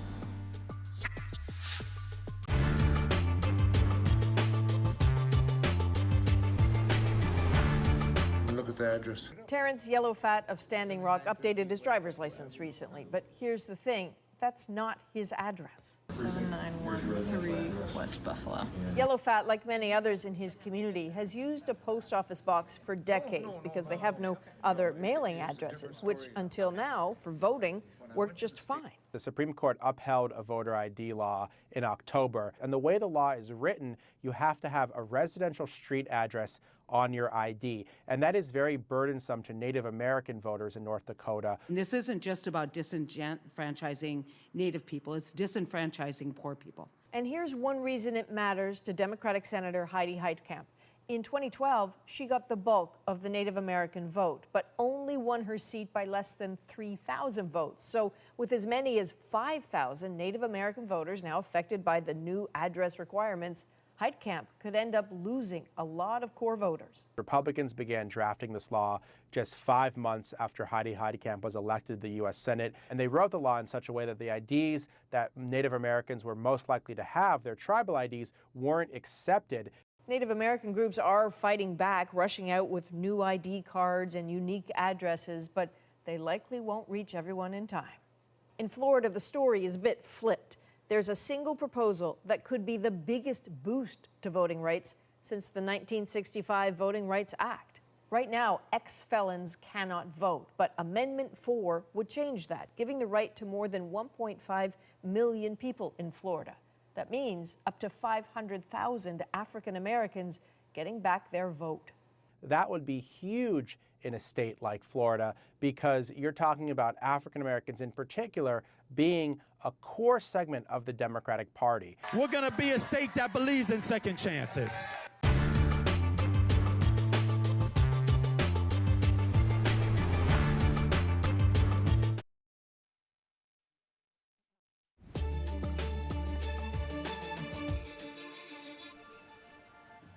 Anger and frustration today from the family of Rosemarie Junor. She was fatally stabbed by a stranger during a busy afternoon in Toronto's business district 3 years ago. A judge says her attacker was mentally ill at the time and didn't understand the difference between right or wrong. Olivia Stefanovich was in court. Wearing an image to keep the memory alive of her youngest, Rosemarie Jr.'s mom called out the system that found her daughter's killer not criminally responsible. Don't let her out because it will be in danger to the public outside. You never know, just like how this happened with my daughter, right? It could happen with somebody else. Junior was 28, a newlywed browsing through the makeup section of a drugstore in Toronto's underground shopping district when she was randomly stabbed in the chest in December 2015 by Rohini Bisesar, a complete stranger. Multiple psychiatrists assessed Bisesar and all came to the same conclusion.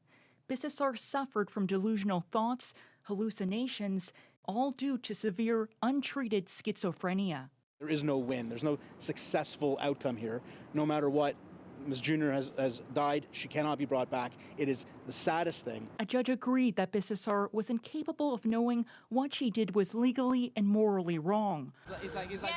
Although Junior's family decried the verdict, recent decision of our legal experts say it was the right call. You have to accept it as the right result because you cannot in our society punish someone who doesn't have the mental capacity to judge right and wrong. Since Junior's death, Bisesar has been receiving treatment and is being held in a secure unit for women at a mental health facility until a review board decides when she is fit to be released, following what the judge described as a senseless and motiveless killing.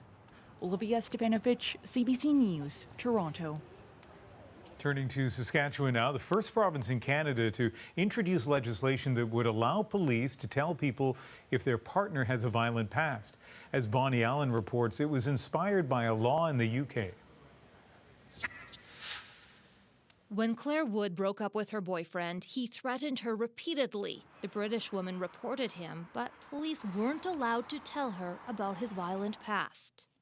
Unknown to us, he'd already done 6 years in prison for holding a lady at knife point for 12 hours. Wood was strangled and burned to death. Her father, Michael Brown, campaigned for Clare's Law, enacted 6 years ago in the UK. It allows police to disclose a perpetrator's criminal record, something that's usually confidential, to his or her partner upon request. My daughter was a clever kid. Had she known what she'd let herself in for, I think she would have been out here so fast it would have made your eyes water. Now, Saskatchewan, the province with the worst rates of domestic violence and homicide in Canada, has introduced a similar bill. The request could be made from either a potential victim, a friend or relative. The information wouldn't necessarily go to them. It would go to the potential victim. So that's part of the protocol. A protocol still being hammered out with the Privacy Commissioner. There are concerns that police will release too much information or not enough. In the UK, Greater Manchester Police denied more than half of all requests last year. We have questions. Will it include all police occurrence reports? Will it include charges if they were dropped? Amy Campbell's boyfriend killed her son Camden in a drunken rage. If people can hurt and kill others, why should their stuff be kept private? I don't think that it's something that should be kept private. People need to be aware of these offenders. Her ex was convicted of manslaughter. If you've done it once, I just feel that you could do it again easily. So I'm scared for whoever may end up with him. Campbell doesn't know whether Clare's Law would have saved her son's life, but hopes it will save others. Bonnie Allen, CBC News, Regina. As you heard Bonnie mention, Saskatchewan has the highest rate of all provinces. It's 680 reports of domestic violence per 100,000 people. That was in 2016. Manitoba second with 616 cases. In Ontario, the lowest rate with 224. Some other stories from around Canada that we're following tonight. The former Premier of Quebec, Bernard Landry, has died at the age of 81. He was Premier for just 2 years, from 2001 to 2003, but after quitting politics, he remained one of the biggest advocates for Quebec independence, once famously mocking the Canadian flag, calling it bits of red rag. Landry had been ill. He will be honored with a state funeral. And some members of the Ottawa Senators faced the media this morning after a video of some of their teammates was posted online. An Uber driver in Arizona recorded 7 players criticizing the team and one of their coaches. Those players have since apologized, saying it was a private conversation recorded without their knowledge or consent. Uber says it violates its terms of service, but under Arizona privacy laws, it appears the recording was legal. And so, Rosemary, a reminder, be careful what you say, whether you're on or off the air. Always, Ian. I know that lesson. Thanks, Ian. We'll check back with you in a bit. Let's check in now, though, on the results. And Andrew is holding down that part of the story for us. Yeah, which is a tall order, mind you. But here we go. So the big picture, where things stand right now. Let's start with the House. The U.S. networks are projecting the Democrats are winning 61 seats, the Republicans 67. Now, maybe on the surface, that looks bad for Democrats, but while nothing is certain. It looks like they are still on pace to win control of the House because, again, they could conceivably pick up 40-plus seats once California votes are counted.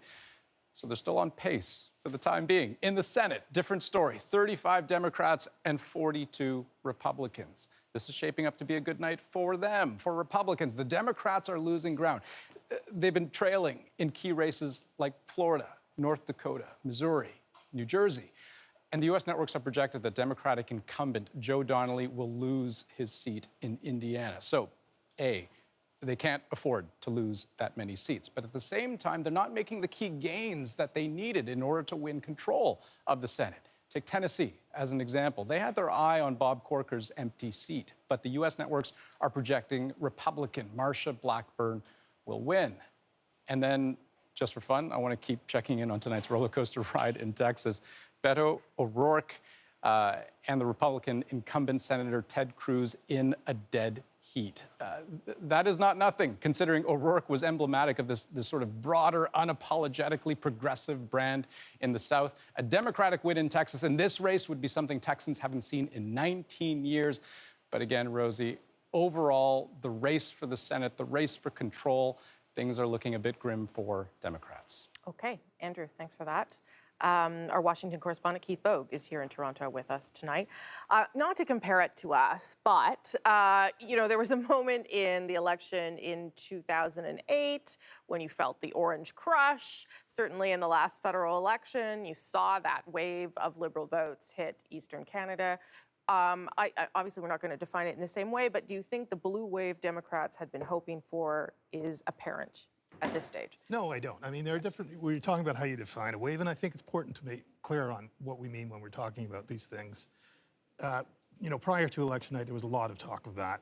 There are different definitions. There's a technical definition that's so highly technical. You won't bore us with it. Yes, okay. But the other way to define a wave is to look at the effect of it, which is what a lot of political scientists do.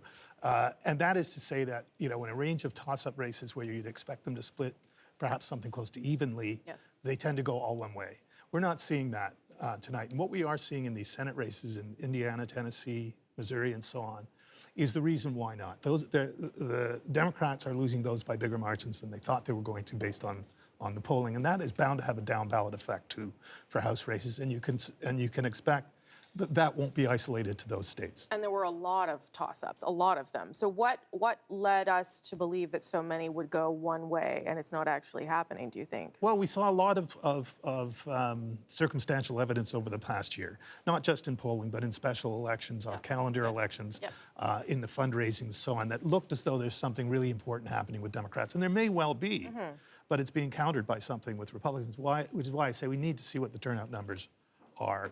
We need that hard information to see what's really going on. But just, and I don't want to push you to draw conclusions, but would that suggest to you that the Trump coalition is intact? Well, it would suggest to me that he controls that party, he chose the right message for his base, and they responded to it. David Frum's jumping in when he's not supposed to. Okay, I'm going to give you 30 seconds. Okay, it ain't a blue wave, but it may be a blue tide. The Republicans had 5 seats out of 12 in New Jersey. It looks like 2 are gone. So it's not a debacle, but you pick up 2 in New Jersey, you pick up 4 or 5 in California, you pick up half a dozen elsewhere in the country, and that's the House.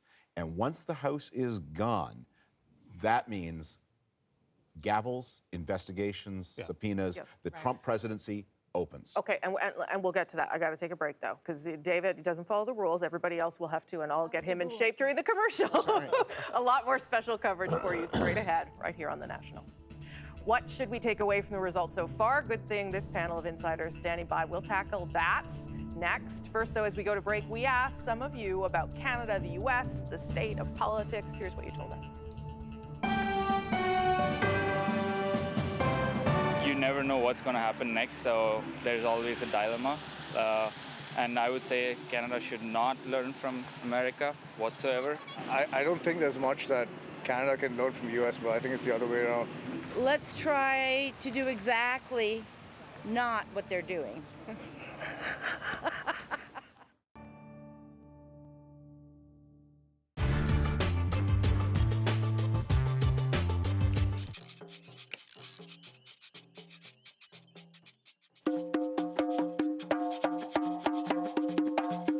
absolutely isn't your typical way to get out the vote.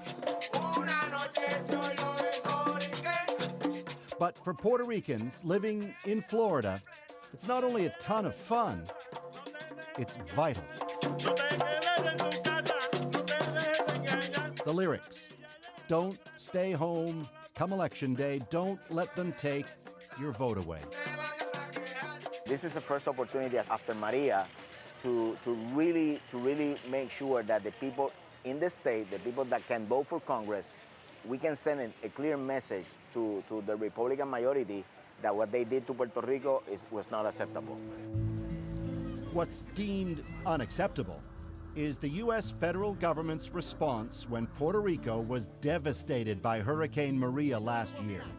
American aid to this American territory came slowly, and in the eyes of so many, it fell shamefully short.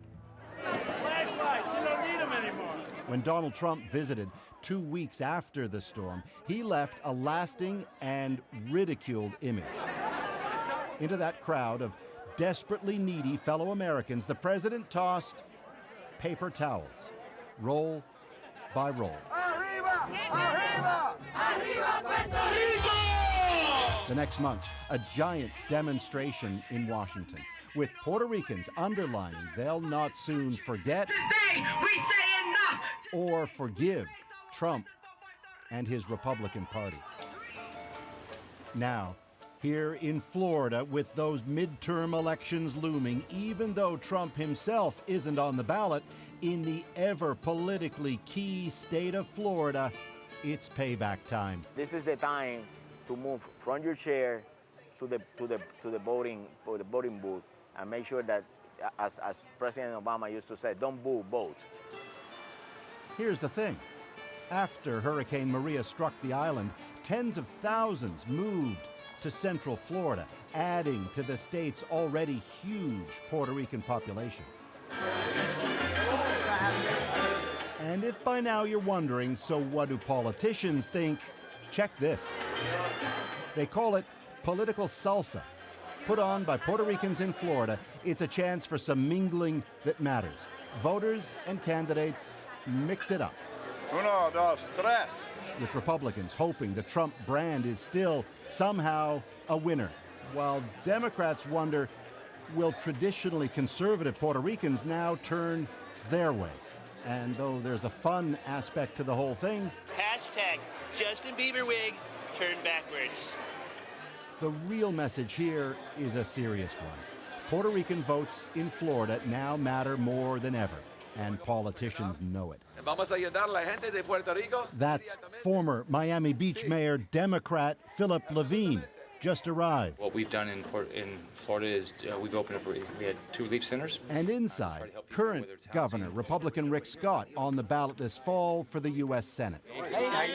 Scott's personally popular. He gets credit for helping displaced Puerto Ricans settle in Florida, but Republicans broadly are a harder sell. To that key question, would you now ever vote for Trump's party? No, never. Never in my life. This is a means to an end.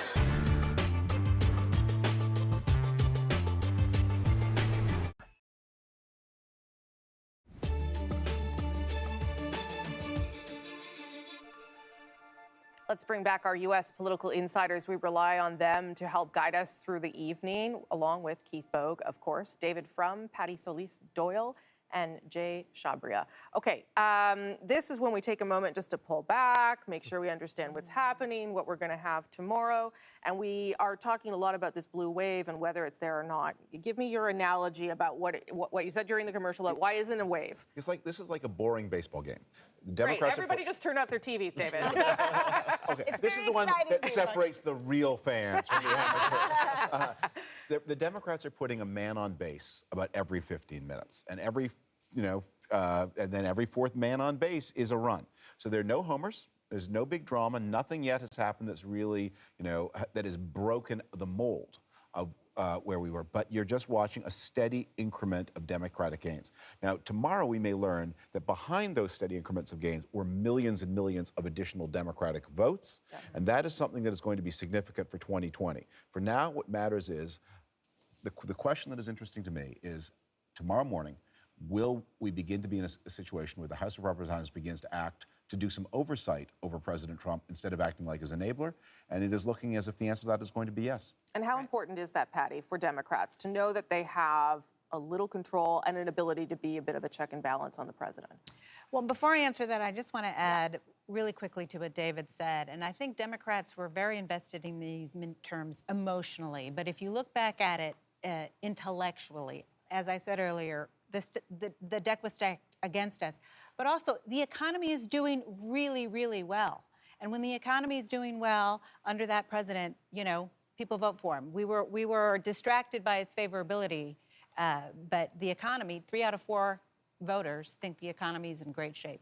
But in terms of the House having the ability to subpoena and to call investigations, I'll tell you, I worked in the Clinton White House when we didn't have the House, and I was bombarded by subpoenas. It's almost paralyzing. You don't have time to do anything else, right? Because you're sifting through emails, you're sifting through files, and that takes a lot of time. It puts a lot of pressure.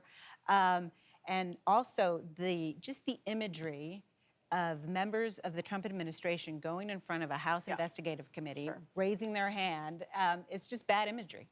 So it affects 2020. Jay, I saw you snort a little bit. You saw maybe a little bit of spin from Patty about how things are not. Patty and I are fast friends, but I think there's a little bit of spin. Look, there was high expectations for Democrats in this election. Let's not kid ourselves. There were people talking about taking the Senate back. They were talking about major majorities, and it doesn't look like that's going to transpire.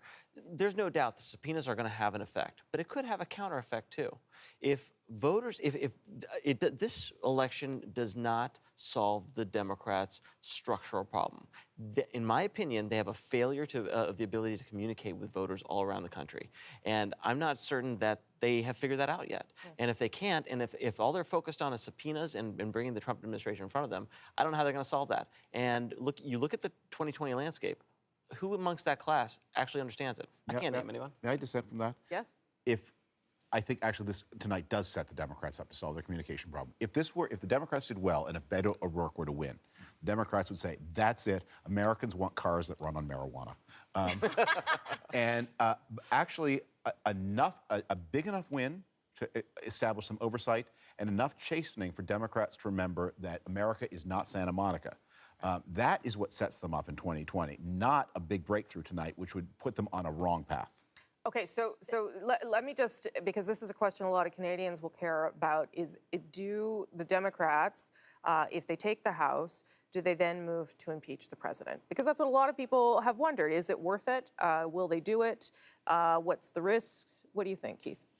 Well, I mean, we're not there yet in terms of knowing who's going to control the House. I think, we have some good guesses and so on. So I want to You're hedging.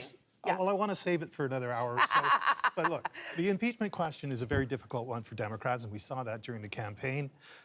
They're divided on that, and they didn't run on it. So the side that was opposed to making it an issue won that out. But there is a constituency that Tom Steyer has found for impeachment, not strictly as a way to remove the president, but as a normal function of a democracy that has a mechanism to apply against a president when he behaves the way this one does. To chasten him. Yes, and that is a different kind of argument that they're going to have to deal with. How they deal with it, I think, depends on the size of the caucus that's elected tonight, who those people are. But I think the bigger the caucus is, the less likely it is that impeachment is a central issue. Impeachment is totally dependent on what Robert Mueller's report says. Bottom line, we don't know what it's going to say. Well, it's dependent on that and political will to do it.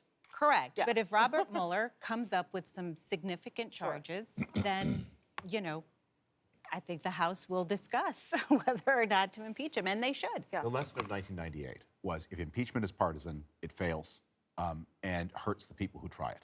Impeachment only gets going, as in 1974, when the party of the president agrees that the president has misbehaved. So that will depend, as you say, on what Robert Mueller finds. But the idea that you would, with a majority in the House and no majority in the Senate, on a one-party basis because some billionaire in California thinks it's a good idea to launch his presidential campaign, proceed with it, that's bad advice. But I don't think that's what's happening. A night for the Democrats that says you have oversight, keep your progressive wing under check, that's a good night for the Democrats, not a bad one. Yeah, go ahead, Keith. Yeah, I'm not sure that that's exactly what's happening with this Tom Steyer campaign. I don't think he is launching a campaign, and I don't think he's a lone voice. I think he's found a constituency for that kind of argument, which is an argument about principle, not about politics. Okay. But I think ultimately, you know, if the people aren't behind you, David's point is exactly right. The most important component of all of this is the population of the United States of America, whether they support it. Okay, so let's just More answer important this. than Mueller. Let's just answer a very simple question then. If the Democrats take the House, as they may do tonight, how does it change Trump's day-to-day work? How does it change what he does as president? He's going to have to find a better legal team than the one he has now. What else? It's going to mean that Adam Schiff is chair of the House Intelligence Committee, and the House Intelligence Committee starts acting like the House Intelligence Committee and starts asking questions like, did a foreign power invade American elections in 2016? Is the President of the United States beholden to a foreign power? And the job of the chairman is not to act as the President's defense attorney. It's to get answers to national security questions. It also means he now has a villain to run against. You know, he doesn't have Hillary. He didn't have Hillary Clinton for the last 2 years. That was problematic for him. Now he has a Democratic House to run against, and that's gonna, you know, he's gonna love that. He's gonna have a really good time. Yeah, he has someone to blame all the time. Can you imagine him at rallies now at this point? He was blaming the Democrats when they had no power. Now it's well, yeah, there you go. Now they got some power. Yeah, that's true. House Ways and Means Committee will ask for his tax returns. Tax returns. Yeah. Armed Services Committee might want to know the basis of the decision for sending troops to the border during an election campaign for a threat that didn't seem to exist. But executive orders continue. If he wants, But it's not just the House Ways and Means. The law says the chairman of the House Ways and Means Committee can get the president's tax returns anytime the chairman of the House Ways and Means Committee wants it. Now, Trump will fight that to the Supreme Court, but that's a law, and that's not a new law. This is a law that goes back to the 1920s, that the chairman theoretically never used it, has that power. Okay. We're going to keep this going during the commercial break. If you've got any questions for these guys, you can join in on the conversation on Facebook. You might be watching there anyway, and YouTube. And then after the break, we'll be back from Nashville with a look at what's happening here in Tennessee and throughout the South tonight. This is a special edition of The National.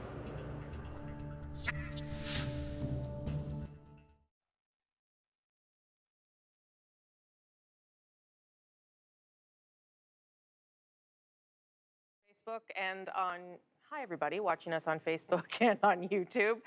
We've got about 4 minutes to take some of your questions for my smart table here, if you've got any of them, as we continue to track the midterm results. Looks like Democrats on track to take the House, although it hasn't been called as of yet. We left off on some interesting topics there. I'd be interested in knowing, and Keith, I'll turn to you for this as well. Are more Democrats good news for Canada? Like, is that, if Democrats control the House, does that make things easier? Do we have more allies, or is it just a different kind of complicated? You know, I think Canada has an interest in the stability of American politics. Yes. I think that stability requires accountability. It requires that the Congress fulfill all of its functions. Which it's not really doing now. It depends on checks and balances. Yeah. So yes, I think that you know that Canadian politicians at least will welcome that. What do you think? And I know you guys don't follow Canadian politics, but what do you think? How do you think Canada should act moving forward? You know, they spent a lot of time, months and months, negotiating NAFTA. They had a war room set up. They spent a lot of time creating relationships inside the White House, and some inside Congress as well. But the most important relationships, I think, for them were inside the White House at this stage. So does this open up new opportunities, new relationships, new allies for them? Yeah, I mean, it does open up more opportunities, but still, largely, when you're talking about dealing with another country, it is an executive branch to executive branch function. So I think those relations that were built will have to continue to be maintained, and they'll have to keep working that way. And do you hope then, as a Canadian, that because there's more checks and balance on the president, that he becomes more stable, or does the situation actually spin into something more chaotic if they're demanding things of him that he doesn't want to do and doesn't want to give? I don't think it becomes more stable with a I don't think so divided either. government. It was barely stable with, you know, when he controlled everything. But I think it is fair to say, with a divided Congress, not much is going to get done in the next 2 years. No major legislation, no bipartisan cooperation. It is going to be fight, fight, fight. And the other thing we haven't talked about is tomorrow morning, 2020 begins in full force. And so the idea of governing is not, I don't think it's going to happen. Idris Fashan on YouTube wants to know what would be the implication on trade with Canada in the case of a Democratic House. Democrats don't. It's not like they open their arms to NAFTA either. They've got issues as well. And the bigger and more progressive the Democratic majority in the House, the worse for Canada, because progressive Democrats are the most trade skeptical. But Canada is different from other countries in this respect. Most diplomatic relations in the United States go from the international country to the Secretary of State and the President of the United States. Canada is often functionally part of the domestic political system of the United States. These economies are so integrated.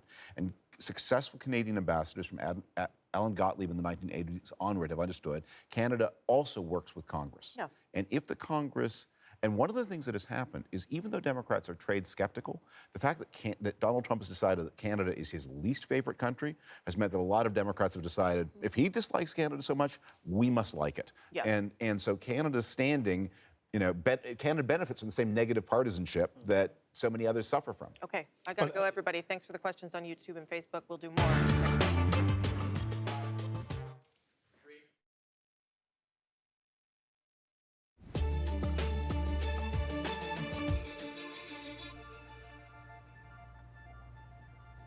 Welcome back. We are in Nashville, Tennessee. This state went all in for Trump 2 years ago and in effect has done so again tonight. Outspoken Republican Marsha Blackburn has handily beaten Phil Bredesen for a Senate seat, suggesting that if this race was indeed a referendum on the president, he has passed with flying colors. So what can we glean from this? We need some help here. So let's talk to someone who knows Tennessee. Linda Schacht, you are, I suppose we can call you a veteran political communicator. That's right. You have seen it all. I'm curious about what strikes you the most about this race in Tennessee, not perhaps that this is the first woman elected senator from the state? Well, certainly that's historic. I think the more important thing, though, is number one, it was going to be very tough for a Democrat to win in this state. Donald Trump is at his most popular of other southern states here in Tennessee. The second thing this race tells me, and it's really a pivotal point for Tennessee, up until the election of Marsha Blackburn, this state has sent moderates, a moderate Republican or a moderate Democrat, to the Senate, and those people have worked across the aisles to really be important players in bipartisanship. We won't see that with this senator. And possibly you're not going to see that countrywide, that people who ran in the image of Trump will be perhaps more Trumpian than the man himself. Well, I think if you say that Donald Trump was on the ballot and he made himself on the ballot, then yes, the people who win who are more Trumpian will in fact embolden him, and they will be emboldened themselves. So I don't think we'll necessarily see a lot of bipartisanship. Where I do hope we will see that is in the House, if the Democrats are able by the end of the evening to have flipped it. Just very briefly in terms of Tennessee, but also in the South, what do you think the message is that stuck? Is it a matter of the fear, or is it the success? Because this is a state that's doing very well. Well, fear always trumps hope.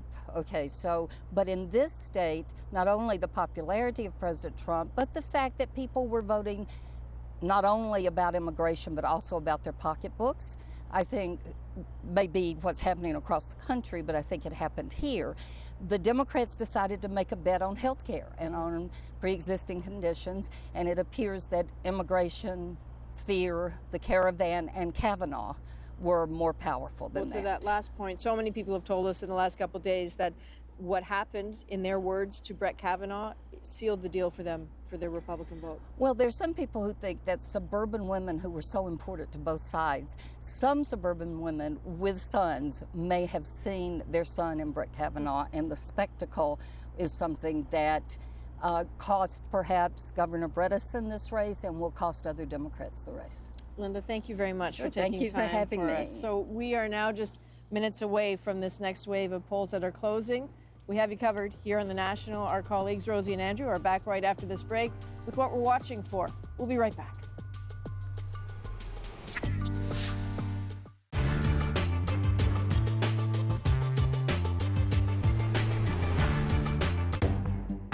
The U.S. midterm elections don't usually get a whole lot of attention outside of the country, but this year is different because whatever happens in November will be seen as a referendum on Donald Trump.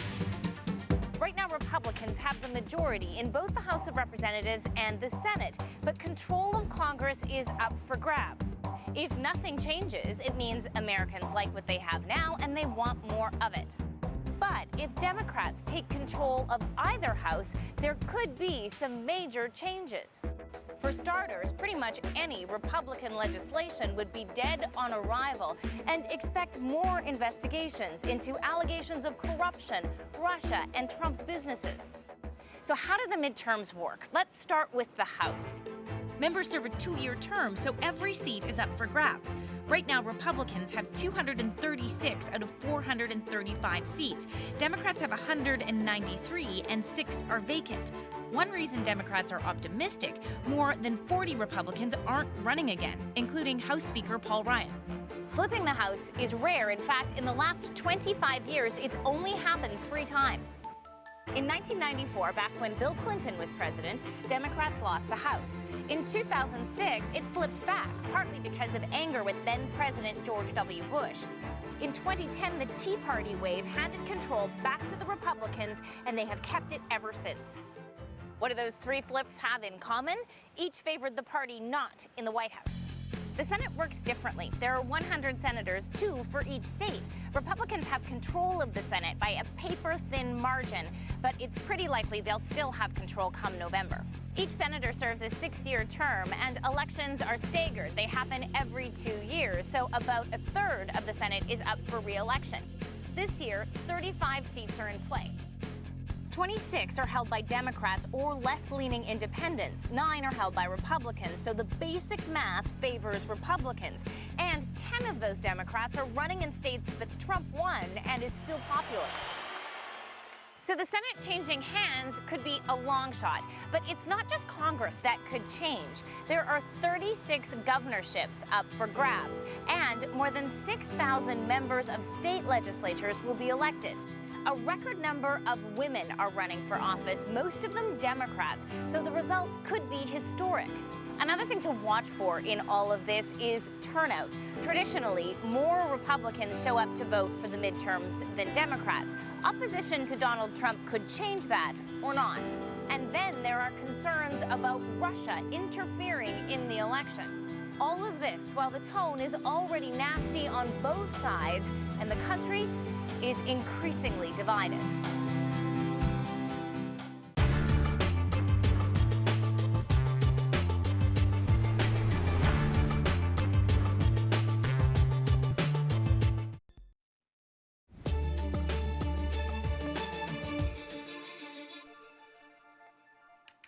You are watching The National, our special coverage of America Votes, the midterm elections. Andrew is tracking all of the races that matter. And here he is now to explain it to me and all of you. Yeah, okay, so you've got 3 hours. I'll try to make my way through it. So polls are still closing, right? You have these rolling closes across the United States. There are still states voting right now, but fewer and fewer, of course, of them each hour. So where are we at? In the House, the U.S. networks have projected 88 Democrats to win, 88 Democrats, 87 Republicans. So it's a good night for Democrats, maybe not a wave per se, but a good night so far.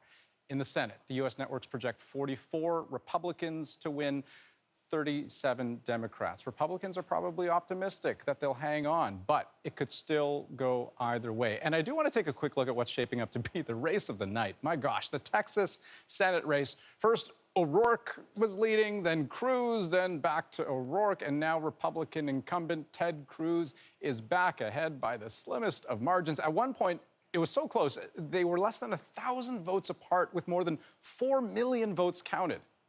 Think about that. And we have more new results headed your way at the top of the hour. 5 new states close their polls. We've got Iowa, Idaho, Montana, Utah, Nevada on the way.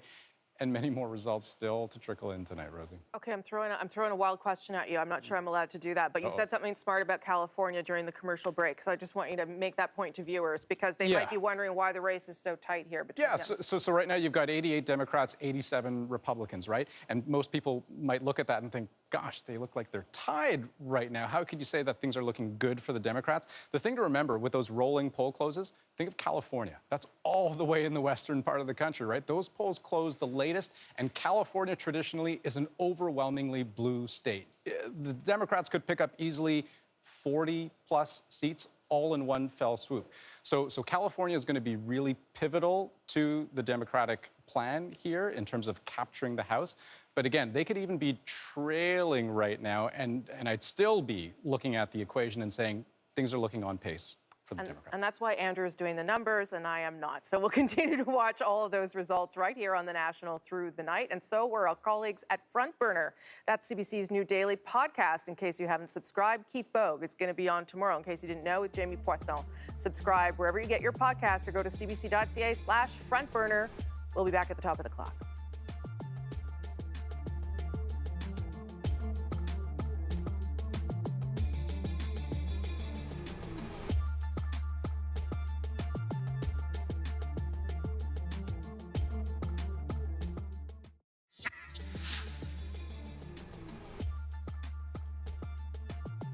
This is the U.S. Capitol. It is dominated by Republicans and has been for most of the past 2 years. That could change tonight. Whichever way things go, we do know that American voters did not sit this one out, and that regardless of party, many feel the future of their country hangs in the balance tonight. Are you ready to take back the House? Are you ready for a great Democratic victory? I thought so. If Nancy Pelosi seems to have had a little trouble there inspiring real excitement in that speech, the same could be said about Democrats at the ballot box. They do seem to be on target to take back the House of Representatives, but perhaps not by as much as they had hoped, suggesting that that mighty blue wave they were hoping for could have been oversold. And I'm in Nashville, Tennessee tonight, deep in the heart of Trump country, watching results across the South. I am in our Toronto studio charting the big picture as results really start to pour in now. And I'm in Vancouver tracking stories on this side of the border, including a shocking announcement from prominent longtime Conservative politician and former cabinet minister. This is The National.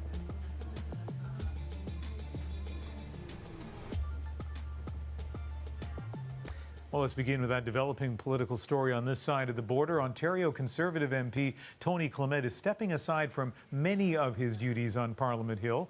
Power and Politics host Vassy Kapelos is in Ottawa. And Vassy, this has been a stunning announcement. It broke just about 2 hours ago. At this point, what do we know?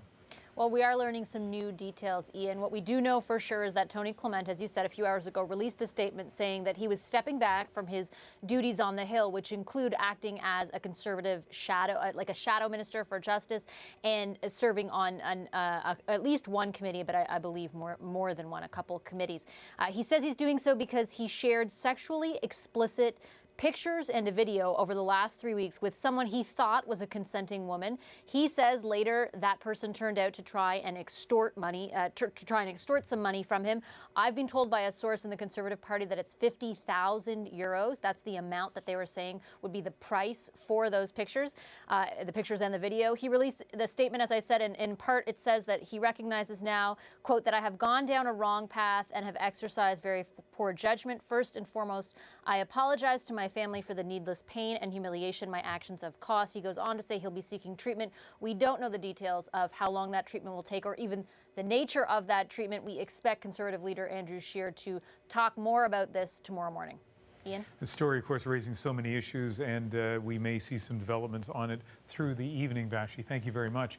And I'll be back a little later in the hour with some of the other stories that are unfolding here in the country. But first, back to Rosie in Toronto with the latest on the midterms. All right, thanks for that, Ian. Of course, we're tracking the results as they come in. Another bunch of polls closed just at the top of this hour. And those results could, of course, change the political landscape in the U.S. and in Canada, because it will define a little bit our relationship, and of course what the future for Donald Trump holds. There are implications for trade, for the economy, and maybe even for our next election. First, let's bring you up to speed on where things stand now, and Andrew is here to do that. Yeah, okay, so we've got lots to go through. We are working our way west, polls closing in Iowa, in Utah this hour. They're still open in California, which is a biggie, but let's take a look at where things stand right now. In the race for the House, it is good news for Democrats. 96 Democrats, 96 Republicans. That's a tie, but I'll explain why these numbers only tell part of the story, and things are indeed looking good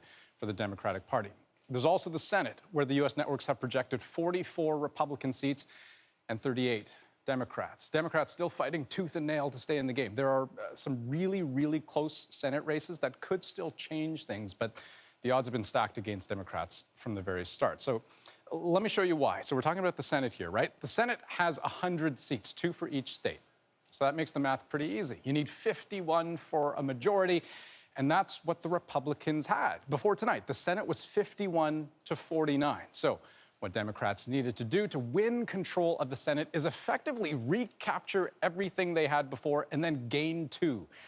That's really hard to do because most of the 35 seats up for re-election tonight were already Democratic. So they needed to defend everything and steal more, which is still touch and go right now. They're losing in races they needed to hold, and some of the races they needed to steal are still toss-ups. We'll get to more of that during the hour, but let's look at the House of Representatives, where it is a very different story. So there, all 435 members are up for re-election. You can see where things stood after the last vote. Parties need 218 seats for a majority. So for the Democrats to take control of the House, they need to flip 23 Republican seats. And so even though they're trailing, or no, actually they're tied right now, as I said, they're tied right now in the House. That's partly because votes from the biggest traditionally blue states haven't even been counted yet. I'm thinking of California in particular. And just as importantly, if you look at districts that were held by Republicans, Democrats are leading in more than 30 of them.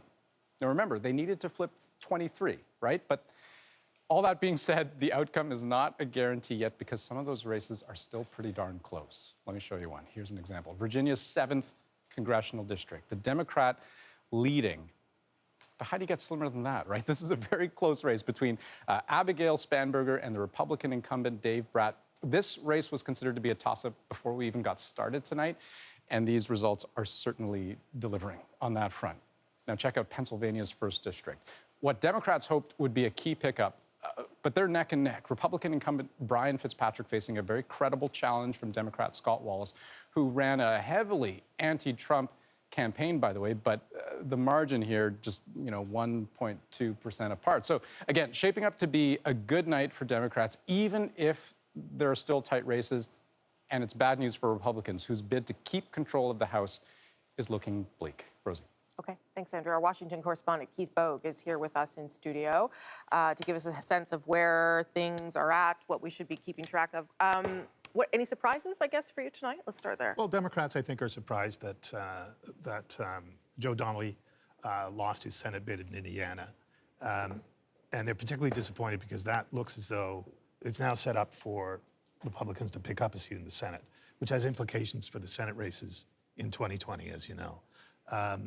So, great disappointment around that. Some networks are calling the House for Democrats. I think that they'll be disappointed briefly by the result tonight because it wasn't meeting their highest expectations. But in a week or so, when they realize the power that comes with controlling the House, I think that Washington's going to be a very different place, and they're going to have a different time in the next 2 years than they've had in the last 2 years, and they'll be happy about that. And if they are happy, and one presumes that they might be slightly disappointed tonight and then happier as they start to realize kinds of powers they have now with control of the House, which, again, not everybody has called and is still tight. What kind of momentum does that give to Democrats then, moving into 2020 as they start to think about who their candidate might be and that kind of stuff? Well, I mean, what kind of momentum they come out tonight with, I think, is unclear until we know the final result. But if they have control of the House, what it does give them is a platform to really identify themselves as what party they choose to be going into the presidential election. They have the power to introduce legislation and to pass it in the House, which will tell you what their priorities are. If, for instance, just for the sake of argument, they wanted to come forward with an immigration bill that would then be defeated in the Senate and wouldn't go anywhere, they would have at least established what the parameters of that debate are for Democrats, rather than have them continually dictated by the President of the United States and not necessarily accurately or truthfully. Okay, thanks for that, Keith. Keith will continue to sit here beside me and guide us through things as the evening goes on. CBC News, though, of course, is also in some key battlegrounds. And of course, our Adrienne Arsenault is in one of them. She's in Tennessee tonight. That's right, Rosie, right in the heart of the conservative South. This is, no doubt, this is Trump country. We will have coverage from several other battlegrounds tonight. So let's start with Paul Hunter. He's in Florida. We have Stephen D'Souza in Pennsylvania. Polls in both those states are now closed, but they're open for about another hour more in California. That's where Kim Brunhuber is tonight. And of course, Lindsay Duncombe is tracking reaction at the White House. I'm sure if she listens carefully, she can hear what's being said in there. So let's start with Florida if we can. This is a state that's key to any U.S. election. That's the history of Florida. Tonight, it's no different. A lot of eyes were on the governor, Senate, and House races, hoping, some say, that they would see the beginning of a blue wave. The races for governor, Senate, and all the House are capturing largely national attention, have been in the run-up to these midterms. That's why Paul Hunter is in Tallahassee, where the mayor, Andrew Gillum, is running for governor. So, Paul, that race, still too close to call, but the one thing we do know is that the Fourth Amendment passed, which will restore voting rights to felons. Paul, any sense of how much that matters? Not so much this time, but next time, yes. And indeed, as we still await results on the gubernatorial and the Senate contest here, this being Florida, tight as ever. It was the biggest cheer of the night, as I think I was saying an hour ago, when Amendment 4 passed. What it does is it automatically gives felons the right to vote in this state. With a few caveats. They've got to, serve their sentence, including parole or probation, and there are exceptions, I think, for murder and felony sex offenses. They're not included in this. But otherwise, it has the potential for a tremendous effect electorally next time. This affects up to 10% of potential voters in Florida, 20% of potential African-American voters in Florida. That's no small deal when you consider that African-American voters tend to skew Democratic, and you consider that close races, election after election after election in Florida, including tonight, it's one of the reasons we're still waiting for results here in Tallahassee, could make a big difference next time. But it's a big deal in Florida. Big cheer went up when that happened tonight. Now just 2 states left, Iowa and Kentucky, that ban felons permanently from voting. Florida, no longer. They won that right tonight. Okay, Florida is always a story. We'll be back to you a little bit later. Polls are still open tonight in California, though, where there are a number of key races that could help determine, as you've heard Andrew say, control of the House. There are 7 seats that Democrats are hoping to steal from the Republicans. 4 of them are in Orange County. That, of course, is where Kim Brunhuber is. So, Kim, if the Democrats do take the House, it might be in part because of how much money they spent. Is that fair? Absolutely. I mean, the amount of money spent on these congressional elections is just mind-blowing. When everything's said and done, it will have been $5 billion, which will make these the most expensive congressional races in history. And of the 10 most expensive races, 5 were here in California. And this one here, California 39th, this was the second most expensive, and I'll tell you why. First of all, the Democratic challenger, he was able to channel millions of dollars of his own money into the race because he won the lottery, literally. He won the jackpot in 2010. Secondly, this was rated one of the most likely seats to flip, so Democrats have just poured millions and millions into this race, outraising Republicans 4-1 essentially here. But that didn't faze some of the Republicans I talked to here who voted. The money's always been there. The people in Hollywood, billionaire communists such as George Soros love to pour money into these movements. But the last election, the last major election in 2016 proved that just because somebody has a thick checkbook doesn't necessarily equate that with victory. Too true. So where did all that money come from? Well, the amount donated by small donors to the Democrats was unprecedented. And of course, California played a huge role as the center of the Trump resistance here. Silicon Valley poured millions in. And of course, Hollywood, $50 million. And as you might expect, 80% of that going to the Democrats. So if the Democrats don't do as well as they'd hoped tonight, well, they can't blame a lack of cash. Okay. All right, Kim Brunhuber in California. So let's head on back east to Pennsylvania. Polls just closed there in the last hour. The results are starting to roll in. This is another really important state. Trump won in Pennsylvania back in 2016. Stephen D'Souza is there in Philadelphia tonight, tracking why it could be a slightly different story tonight. So, Stephen, people were hoping Democrats were certainly hoping they'd make a big impact in Pennsylvania. Who did you see driving that support for them tonight? Well, it's really been suburban women who have been pushing the vote, and I actually have one with me right now. She started her own grassroots group, Rebecca Davis, with Move the Needle Swarthmore. So tell me, just how are you feeling now? Mary Gay Scanlon just gave her victory speech here in PA5. How are you feeling? I'm thrilled for Mary Gay Scanlon and for all the other Democrats who are winning tonight, and I'm anxious, like everyone else, to see what the final count will be. Now, in terms of the work you've done, when did it begin for you? It began within about 24, 48 hours after the election, moving through incredible rage and grief, and then realizing that the only thing to do about it was action.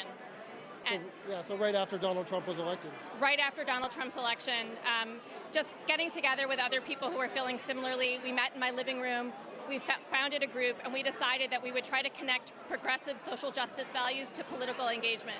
Is there a sense now, though, that you've won here, that this is it, mission accomplished?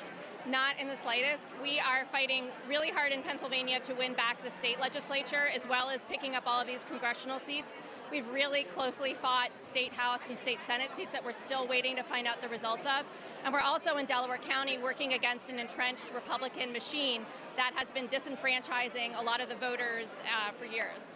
So there you have it. That's a sense of the grassroots effort driven by suburban women who are, as you can see, passionate and very active in this midterm election. Okay, Stephen, thanks very much. So interesting what she talked about there. You're going to hear likely more people talking about disenfranchisement in some of the races that are very tight. We're already seeing some lawsuits being filed talking about voter suppression. But, regardless of the outcome tonight, voter turnout surely is a story, and I know you're getting into that one, Rosie. Back to you. Thanks, Adrienne. We're going to get into that one and sort of what we should make of a Democratic win in the House, which we haven't called yet, but it certainly seems to be leaning that way, particularly given what Andrew told us about all those seats that are up for grabs in California when polls close there at 11, I think, 11 Eastern. If the Democrats win the House, David, even marginally, is that still, I mean, it's a win, but is it a victory? Is it a thing that they can, hold on to say, okay, we've got our lives sorted, we're back on track? Yep. So there is this race going on now. If you are following this race on Twitter, as I think all of us are obsessively, the Democrats are losing on Twitter and winning the House of Representatives. They're losing the narrative and gaining gavels. They are losing their heartthrobs and gaining the ability to get Donald Trump's tax returns. So if you are a political romantic, this is a bad night for you. If you're someone who thinks that politics is incrementally exerting responsible accountability over a lawless executive, it's not a bad night. Well, Patty, sure, I guess you agree with that. But if it's just, yes, we've got it, but not as much as we thought, or we haven't picked up the surprise seats that we wanted, do Democrats still come out of this and say, okay, we're sorted, we can move forward? I agree with David. This is a win. If we win the House, it's a win for Democrats. Sure. But also I have a heart for politics too, as you said. I mean, we're going to boil down the numbers in the next couple of weeks. We're going to really drill down on them. But one story that is emerging tonight is women are winning across the country, and not just women, but women of color. We've got you've got Muslim women winning in Michigan. We've got Native American women. We've got African American women. We've got white women. We've got tall women. We've got short women. We've got women running across the board. And I think that will give Democrats a huge lift. Yeah. And it will tell you what you need to do in the years ahead. What do you think, Jay? Look, my colleagues here, I think there's certainly something to be said for having the gavels and subpoena power and the things that go along with it. And Democrats certainly have some silver linings in this. But at the end of the day, their big prize is going to be 2020. It's the White House. It's what they want. And they want to take that back. If you have the Congress, if you have the House, and you don't know how to use it so that you can get the White House in 2020, I think that's going to be a failure. And I think that's going to be the challenge they're going to have the next few years. But let's assume that they know how to use it. And I don't see that's the problem. Is a night like tonight, Yeah. to me, shows me in a lot of ways that they still don't understand what's driving America. They don't get it. And if they're going to be obstructionists, and if they're not going to figure out what's ailing America, that's where their failure is going to be in 2020. What do you think, Keith? Well, I think they have to find a balance between those two things. You know, they can't be simply the party of the gavel, as David puts it, but their constituency is fiercely going to want them to be that.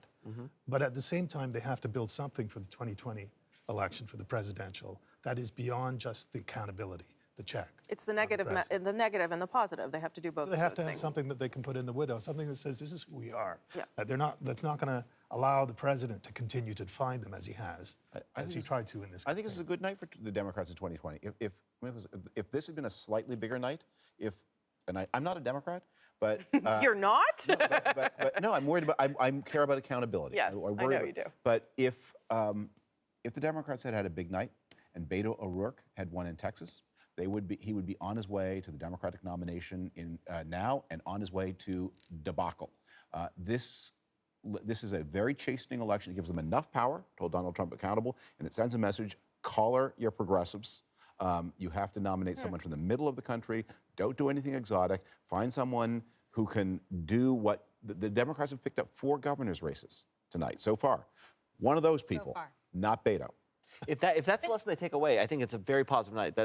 I question that that's what they're going to take away. Well, we'll see. Yeah, we'll see. Look, Yeah, we're last talking word, about Patty. the struggle for the identity of the Democratic Party, right? Yes. That's what we're talking about. And that's going to play itself out in what is called the nomination process for the 2020 ticket. And it's going to play out over a year and a half. Yes, but as you yourself said, it starts tomorrow. And if this race is the beginning of that, this is something the Democrats can seize to try and define who they are and who they will be in 2020. Okay, I'm going to take a little break. We'll be checking with our panel throughout the evening as our special coverage continues here on The National. All the analysis that you need in Canada to make sense of tonight's vote. And we're also working on several other stories playing out in this country. The family of Rosemary Jr., who was fatally stabbed in a Shoppers Drug Mart, is reeling tonight after her killer was found not criminally responsible. She's sick, yes. Look after her. But leave her inside here. Give her the sentence. As victims, for the family, for us, there's no justice.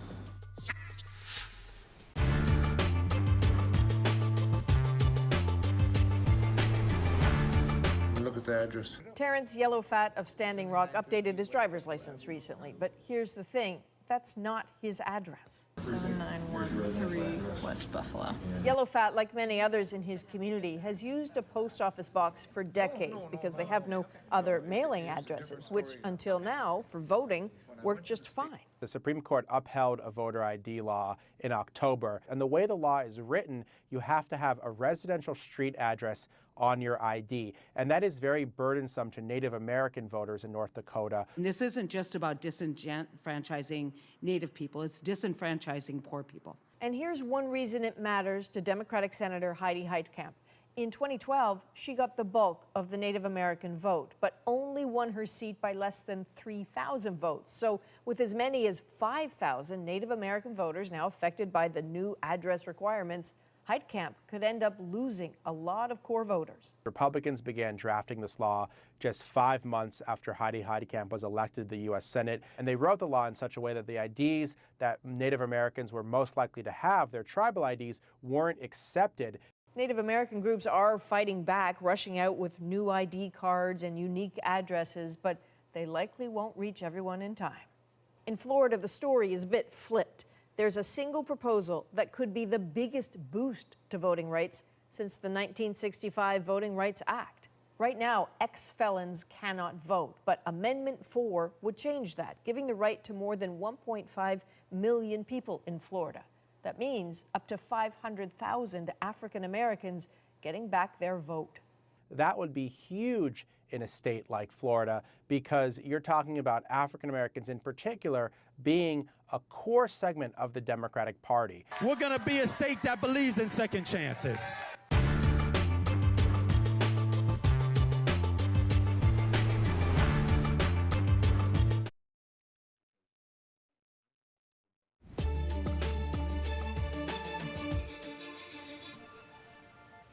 Anger and frustration today from the family of Rosemary Jr. She was fatally stabbed by a stranger during a busy afternoon in Toronto's business district 3 years ago. A judge says her attacker was mentally ill at the time and didn't understand the difference between right or wrong. Olivia Stefanovich was in court. Wearing an image to keep the memory alive of her youngest, Rosemary Jr.'s mom called out the system that found her daughter's killer not criminally responsible. Don't let her out because it will be in danger to the public outside. You never know, just like how this happened with my daughter, right? It could happen with somebody else. Jr. was 28, a newlywed browsing through the makeup section of a drugstore in Toronto's underground shopping district when she was randomly stabbed in the chest in December 2015 by Rohini Bisesar, a complete stranger. Multiple psychiatrists assessed Bisesar and all came to the same conclusion. Bisesar suffered from delusional thoughts, hallucinations, all due to severe, untreated schizophrenia. There is no win. There's no successful outcome here. No matter what, Ms. Jr. has died. She cannot be brought back. It is the saddest thing. A judge agreed that Bisesar was incapable of knowing what she did was legally and morally wrong. Although Jr.'s family decried the verdict, recent decision of our legal experts say it was the right call. You have to accept it as the right result because you cannot in our society punish someone who doesn't have the mental capacity to judge right and wrong. Since Jr.'s death, Bisesar has been receiving treatment and is being held in a secure unit for women at a mental health facility until a review board decides when she is fit to be released, following what the judge described as a senseless and motiveless killing. Olivia Stefanovich, CBC News, Toronto. Turning to Saskatchewan now, the first province in Canada to introduce legislation that would allow police to tell people if their partner has a violent past. As Bonnie Allen reports, it was inspired by a law in the UK. When Claire Wood broke up with her boyfriend, he threatened her repeatedly. The British woman reported him, but police weren't allowed to tell her about his violent past. Unknown to us, he'd already done 6 years in prison for holding a lady at knife point for 12 hours. Wood was strangled and burned to death. Her father, Michael Brown, campaigned for Clare's Law, enacted 6 years ago in the UK. It allows police to disclose a perpetrator's criminal record, something that's usually confidential to his or her partner upon request. My daughter was a clever kid. Had she known what she'd let herself in for, I think she would have been out there so fast it would have made your eyes water. Now, Saskatchewan, the province with the worst rates of domestic violence and homicide in Canada, has introduced a similar bill. The request could be made from either a potential victim, a friend or relative. The information wouldn't necessarily go to them. It would go to the potential victim. So that's part of the protocol. A protocol still being hammered out with the Privacy Commissioner. There are concerns that police will release too much information or not enough. In the UK, Greater Manchester Police denied more than half of all requests last year. We have questions. Will it include all police occurrence reports? Will it include charges if they were dropped? Amy Campbell's boyfriend killed her son Camden in a drunken rage. If people can hurt and kill others, why should their stuff be kept private? I don't think that it's something that should be kept private. People need to be aware of these offenders. Her ex was convicted of manslaughter. If you've done it once, I just feel that you could do it again easily. So I'm scared for whoever may end up with him. Campbell doesn't know whether Clare's Law would have saved her son's life, but hopes it will save others. Bonnie Allen, CBC News, Regina. And as Bonnie mentioned, Saskatchewan has the highest rate of all provinces, 680 reports per 100,000 people in 2016. Manitoba was second, 616 reported cases per 100,000. And Ontario, with the lowest rate among provinces, 224. Some other stories from around Canada that we're following tonight. Former Quebec Premier Bernard Landry has died at the age of 81. He was Premier for just 2 years, from 2001 to 2003. But after quitting politics, he remained one of the biggest advocates for Quebec independence. He once famously mocked the Canadian flag, calling it bits of red rag. Landry had been ill. He'll be honored with a state funeral.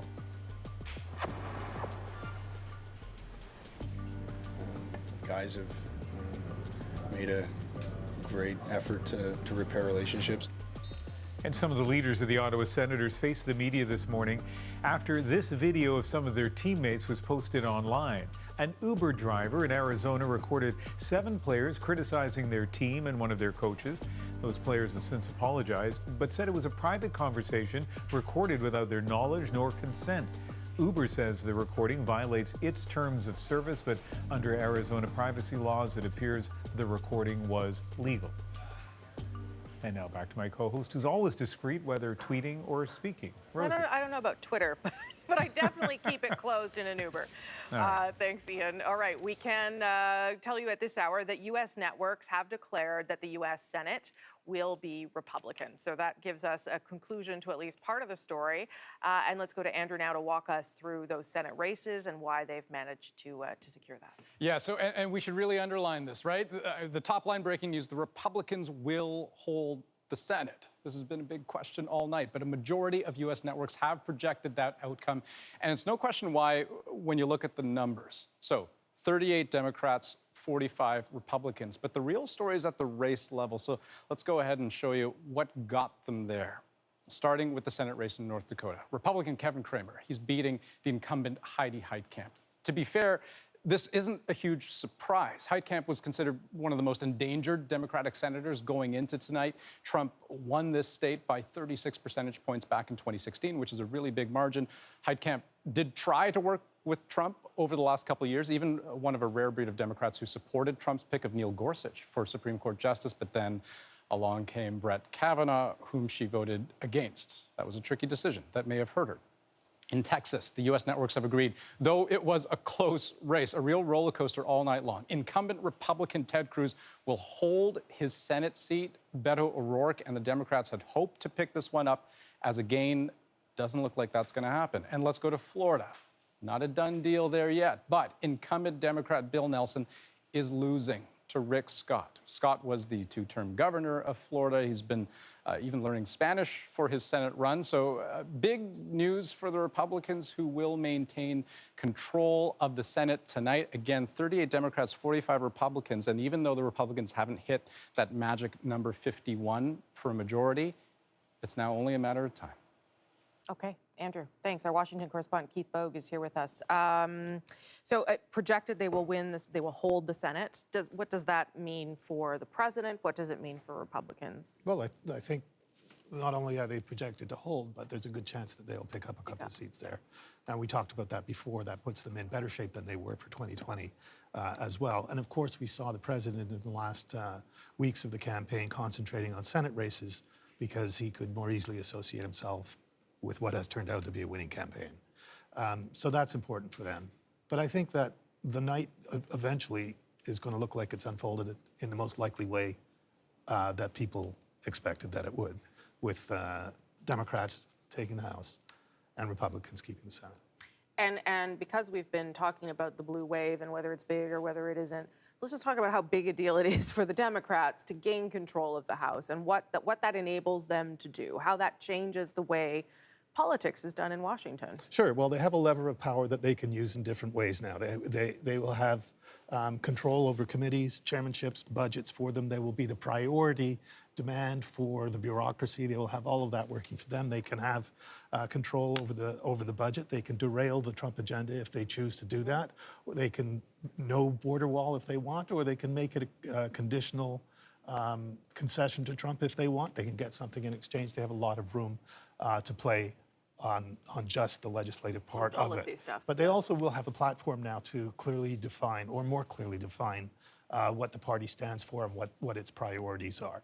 And they can make his life pretty difficult. They can make his life pretty difficult because they will have the chairmanships of the committees and the budgets to do the investigations that Republicans were reluctant to do. And that could turn his world upside down, yeah.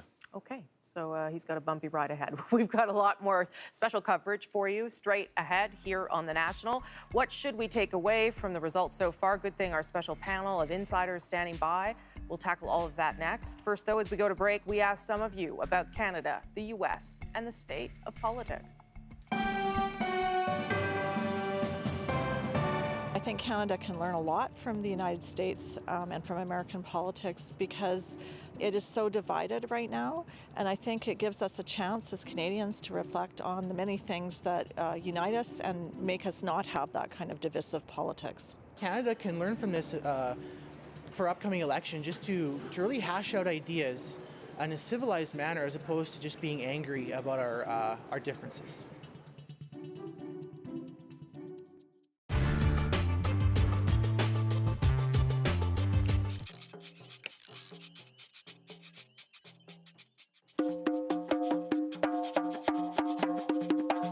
It absolutely isn't your typical way to get out the vote. But for Puerto Ricans living in Florida, it's not only a ton of fun, it's vital. The lyrics: don't stay home come election day, don't let them take your vote away. This is the first opportunity after Maria to really make sure that the people in the state, the people that can vote for Congress, we can send a clear message to the Republican majority that what they did to Puerto Rico was not acceptable. What's deemed unacceptable is the U.S. federal government's response when Puerto Rico was devastated by Hurricane Maria last year. American aid to this American territory came slowly, and in the eyes of so many, it fell shamefully short. Flashlights, you don't need them anymore. When Donald Trump visited 2 weeks after the storm, he left a lasting and ridiculed image. Into that crowd of desperately needy fellow Americans, the president tossed paper towels, roll by roll. Arriba! Arriba! Arriba Puerto Rico! The next month, a giant demonstration in Washington, with Puerto Ricans underlining they'll not soon forget Today we say enough! Or forgive Trump and his Republican Party. Now, here in Florida, with those midterm elections looming, even though Trump himself isn't on the ballot, in the ever politically key state of Florida, it's payback time. This is the time to move from your chair to the voting booth and make sure that, as President Obama used to say, don't boo, vote. Here's the thing. After Hurricane Maria struck the island, tens of thousands moved to Central Florida, adding to the state's already huge Puerto Rican population. And if by now you're wondering, so what do politicians think? Check this. They call it political salsa. Put on by Puerto Ricans in Florida, it's a chance for some mingling that matters. Voters and candidates mix it up. Uno, dos, tres. With Republicans hoping the Trump brand is still somehow a winner, while Democrats wonder, will traditionally conservative Puerto Ricans now turn their way? And though there's a fun aspect to the whole thing, Hashtag Justin Bieber wig turned backwards. the real message here is a serious one. Puerto Rican votes in Florida now matter more than ever, and politicians know it. Vamos a ayudar a la gente de Puerto Rico. That's former Miami Beach Mayor Democrat Philip Levine, just arrived. What we've done in Florida is we've opened up, we had 2 relief centers. And inside, current Governor Republican Rick Scott on the ballot this fall for the U.S. Senate.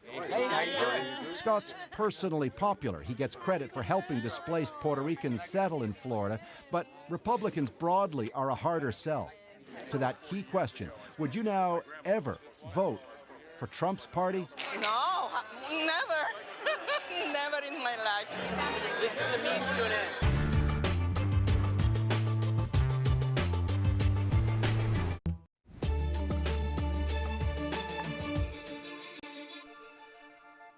You are watching our special America Votes midterm election coverage, and I want to bring in our U.S. political insiders. We rely on them to help us guide us through the evening, along with our own Keith Bogue, of course, David Frum, Patty Solis-Doyle, and Jay Chabria. And we've all got coffee now, well, except for Keith. So we'll all be crazy, and Keith will keep us grounded a little bit. All right, let's start with the Senate, just because that seems to be projected that's going to happen. We're getting close to being able to project the House as well. Does that change anything in your minds? Maybe, Jay, we'll start with you, just because the Republicans have held it. No, I don't think it changed anything, but it does put a lot of importance in terms of them carrying the water for Donald Trump. I mean, not that they haven't already, but they're going to be the central focus for this. And the Senate really is a place where the Republicans are exceeding expectations right now, I think. By picking up some seats. By picking up some seats, but also, like, right now in Missouri, I'm reading that Josh Hawley is doing very well there. So Republicans are doing very well there, and that's going to be a little bit of a surprise here. Okay, and if the Democrats do win the House, how big a deal is that for Democrats, Patty, in terms of what it allows them to do, what it tells them about their direction and the choices they've made over the past couple of years? Well, it's a huge deal for Democrats because we will have now a check on this Republican president. Democrats, when they control the House, will be able to get access to the president's tax returns. They will be able to investigate many of the ethical issues that the Trump administration has had. They will be subpoena after subpoena. There will be public hearings. So they have a lot of power now by gaining control of the House. And in the Senate, I think the most important thing for the president is he will be able to confirm his judges, and more importantly, he will be able to confirm his appointments. There's going to be a lot of turnover after the midterms. People will be leaving, and he's going to have to fill those seats. So he won't be impeded, at least in that part of it. David? So I tweeted a few minutes ago that the Democrats are losing Twitter, winning the House of Representatives. In terms of total popular votes cast, this looks like it's going to be the biggest landslide against the president since 1974. The New York Times is projecting that about 9.2% of the vote more for Democrats if you add them. Now that's, of course, it's not a popular assembly in that way, and that's only interesting. It's not decisive. No. But the fact is, it's half again as big as the Republican landslide of 2010, bigger than the Republican margin in 2014, getting to 1974 numbers. Now, all of this says that the country is against Donald Trump massively, but the political system is supporting him. So there are lessons that Democrats could learn, which is the political system will not change in the next 2 years. So be careful. Don't let the progressive wing drag you to places where you can't go. But understand that it was always a lie when Donald Trump talked about how the American people are behind him. It's an even bigger lie now. The American people want the president checked. The political system in the United States is less responsive than probably any time since before the Civil Rights Acts of the 1960s. So that's just a fact. But the Democrats have work to do, but they also have a valuable inoculation against doing dumb things over the next 2 years. Okay, but Keith, those are all interesting points, but they still have to operate within the system that exists, as David points out. So how do Democrats function then over the next 2 years? Like, what do they take from tonight and say, okay, this is a winning strategy to encourage more Americans to come towards us because they dislike Donald Trump, and to not get stuck by all the things that are challenging them or running up against them? Well, in this election and in some special elections, they restrained in their campaign messages, they were restrained in their attacks on Donald Trump. They tried to make it about real issues, the issues that they believe Americans care about. We look at some of the money, the numbers that reflect the money they spent on advertising. They spent tremendously more on advertising that was around the healthcare issue and improving it, and the threat that Republicans, they said, made to healthcare. So I think from that they understand that that works for them. Yeah, they spent more on healthcare ads than they did on anti-Trump ads. They did not have to tell people what to think about Donald Trump, but they did have to tell people what they stood for. And I think that's an important lesson for them to learn. I think the points that David made are really serious points, but they don't overshadow the fact that they now have power. That is the most important thing from the evening. The other stuff is all interesting, but for the first time, Donald Trump is going to face real accountability, a real check on his presidency. And that will be difficult for him because he has not had that, and he doesn't know what that will be like. And we know, and David, you can speak to this. We know that under the magnifying glass, being criticized is not something that he responds well to. So when the heat is turned up, who knows? It's not just him personally. Remember, Donald Trump is heading the most scandal-tainted cabinet in history. Many of those scandals are completely independent of Donald Trump. So under Wilbur Ross, he's got a Secretary of Commerce who's just engaged in one staggering conflict of interest after another. Already, 2 members of the Trump cabinet have had to resign because of abusing their expense accounts. The Secretary of the Interior is also a massive abuser of expense. So every one of those people, it's the least ethical cabinet ever, and probably at least since Teapot Dome in the 1920s. They're going to be called in one by one, separate from the president, and forced to account for things. So that's sort of the foundation stuff that starts to fall beneath him. Does that worry you, Jay, as a Republican strategist, how he will respond to that? Oh, of course, everything. How he responds to everything worries me. Let me be clear on that. There's no doubt about that. I understand where David's coming from on this, and I understand what his perspective is. It's about accountability. It's a very serious thing. But people tend to overreach in these kinds of situations, and they draw lessons from races like this, which are not there. And my prediction to you is the Democrats will overreach here. They will make this all about the gavel, all about hearings, and not about what the American people care about. And that's so they won't strike that balance that Keith is talking about. I don't believe they're capable of it, to be honest with you. I also predict that, members of the cabinet who are scandal-ridden will resign before a Democratic Congress takes over. They don't want to go through this. Good point. Okay, I just want to quickly ask you about Beto O'Rourke losing to Ted Cruz. He gave him a good run for his money, but he lost. Very good run for his money, and I think he, because he ran such a close race to Ted Cruz, nobody thought Ted Cruz was going to have a challenge like this.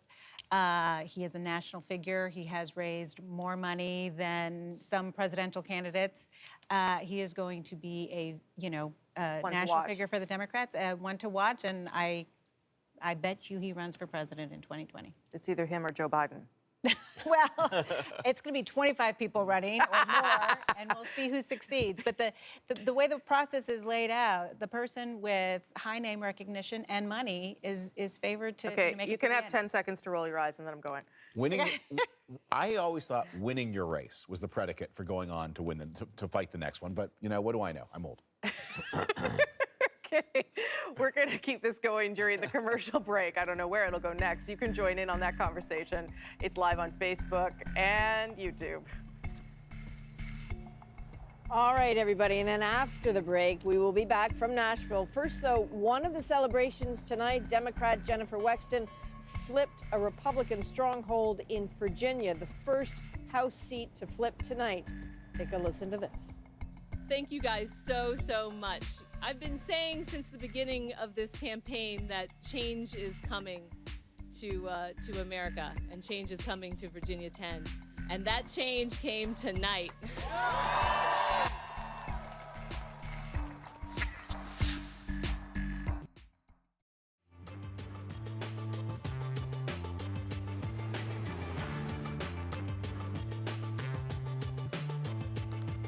Hey, everybody watching us on Facebook Live or on YouTube. Maybe you're just watching the whole show there, but here we are taking some of your questions if you have them. Cheryl Simpson on YouTube says, how many generations will this midterm result affect future generations? I think she wants to know how it will affect future generations. I think that's interesting. I guess we don't know how many young people voted, and that will sort of give us a sense of what they expect. But when more young people vote, they generally have different policy expectations too. At least that's what we see in this country. I don't know how you would answer that question, David. Well, one thought I would have is that the fact that this election on the boards is so close, and at the polls is so dramatically one-sided. I think is going to raise a lot of questions about the way American democracy works. In any other democracy on earth right now, we would be talking about a landslide victory for the out party. In the United States, it's touch and go.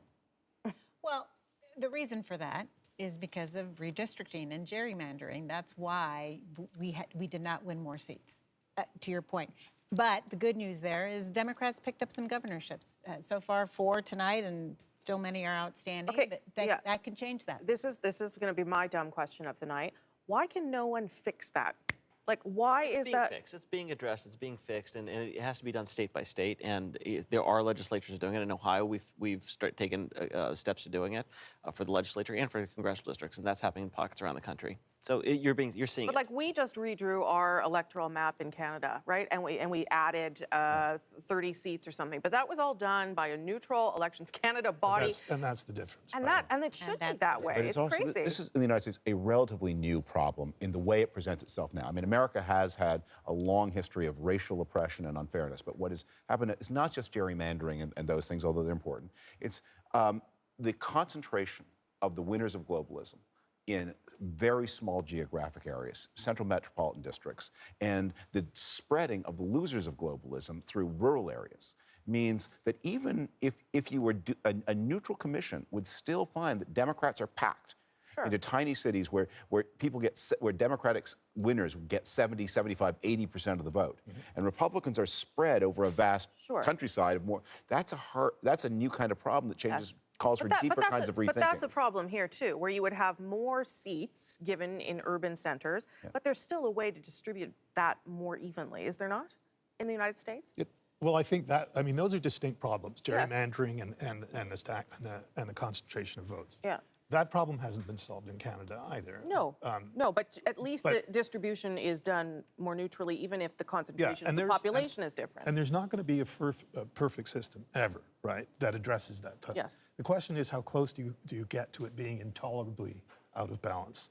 And I think David's point is that in the United States, it's dangerously close to being intolerably out of balance. When you have the President of the United States for the second time in 5 elections not winning a plurality or majority of the popular vote, when you have this result tonight, and when you have the White House working with the Senate to appoint the Supreme Court, correct? Then it's never going to get dealt with. That's getting to raise serious questions about the most important institutions of American democracy. But that's a different situation. That's electoral college versus gerrymandering, and those are two very different things. Where that's a constitutional that's something in the Constitution versus the way in which we draw lines. Yes, but what would happen if Donald Trump were to win the presidency and they They're going to keep talking about gerrymandering. Cheryl, I don't think we answered your question, but we gave you other interesting information. Thanks for watching. We'll be back on your TV screen.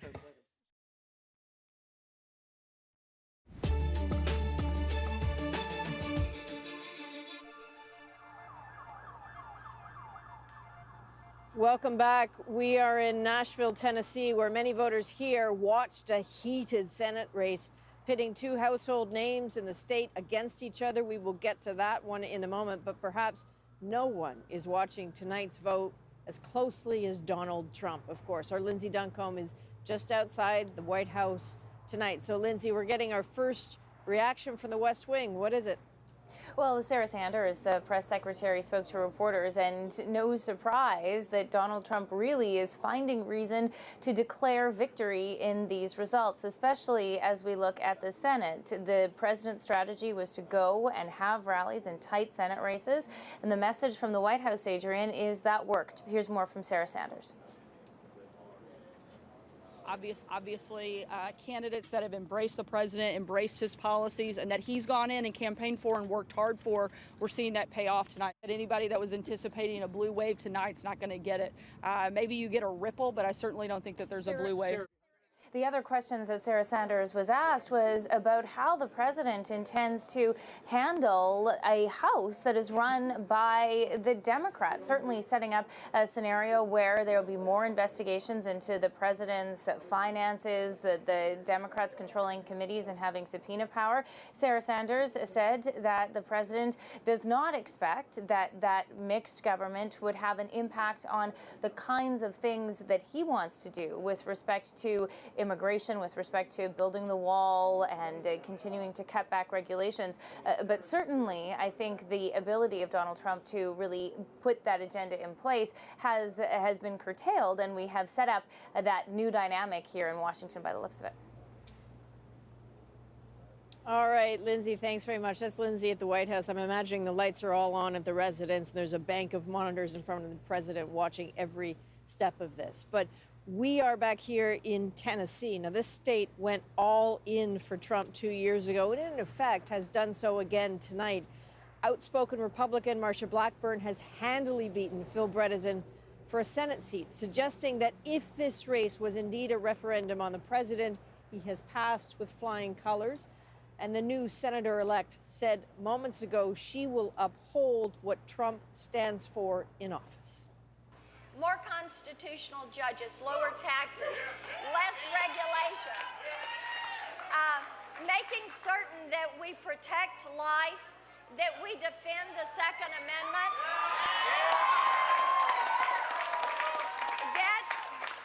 get federal spending under control, and that we support our troops and our veterans and Fort Campbell, and to make certain that we build the wall. So that is the first female senator from Tennessee. She campaigned in the president's image. It absolutely worked for her. So we are just approaching the next wave of polls that are closing, and we have you covered here on The National. Rosie and Andrew are back right after the break with what we're watching for. We'll be right back.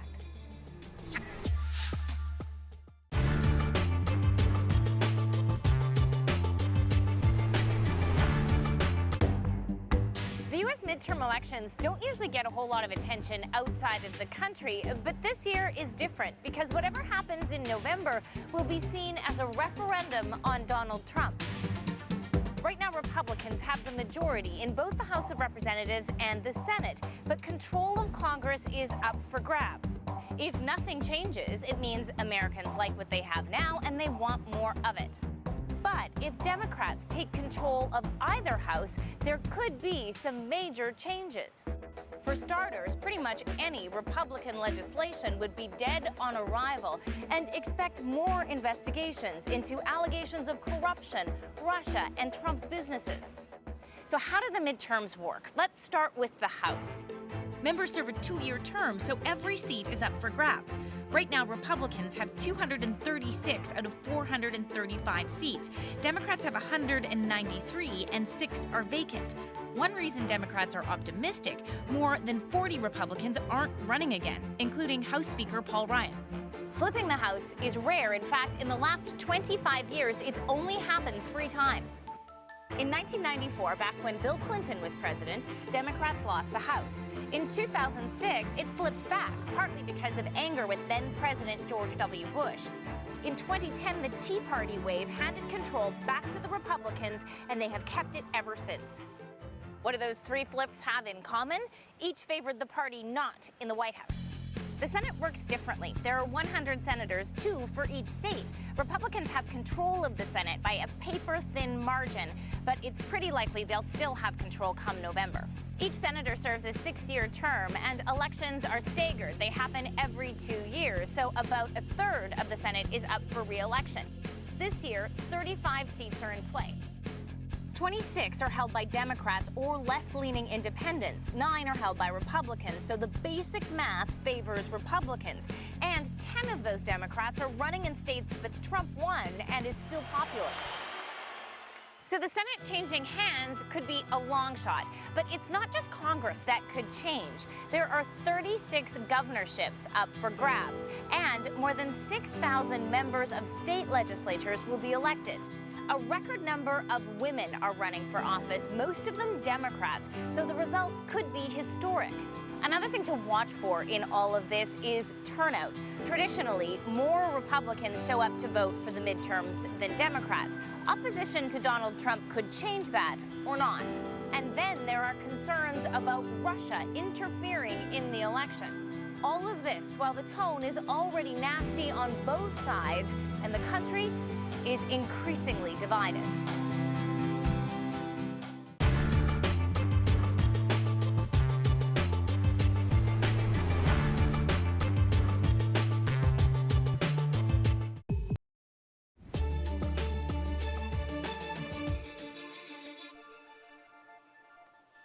Okay, we are back, and we've got a snapshot for you because the broad stroke is Congress is shaping up to be quite divided. A majority of U.S. networks have agreed the Republicans will maintain their control of the Senate because they've knocked down Democratic incumbents in places like Indiana, North Dakota, and they're leading in other states Democrats were trying to hold on to, like Missouri and Florida.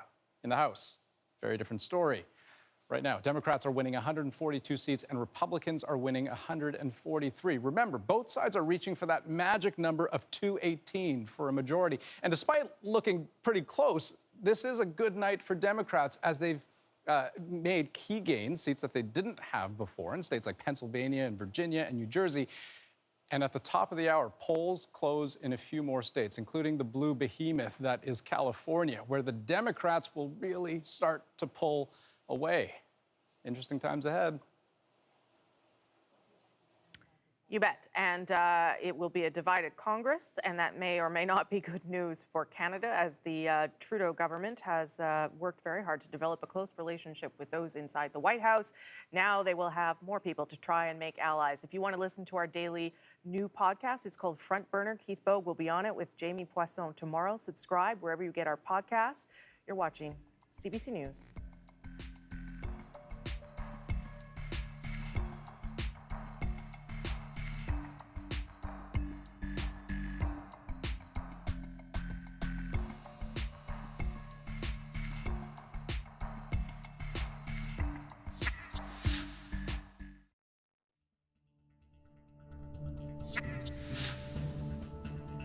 Here's a look at the U.S. Capitol building tonight, home of the U.S. Congress. U.S. networks now projecting the Democrats will win control of the House. The Republicans will hold the Senate. The much-hyped blue wave turned out to be more of a blue trickle. Republicans will keep control of the Senate. Just some of the winners tonight: Tennessee Senator-elect Marsha Blackburn, independent senator from Vermont Bernie Sanders, striking a familiar tone, and former Republican presidential candidate and re-elected senator for Utah, Mitt Romney.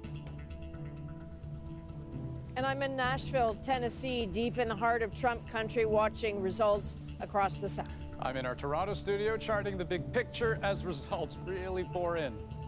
And I'm in Vancouver tracking stories on this side of the border, including a shocking announcement from a prominent longtime Conservative politician and former cabinet minister.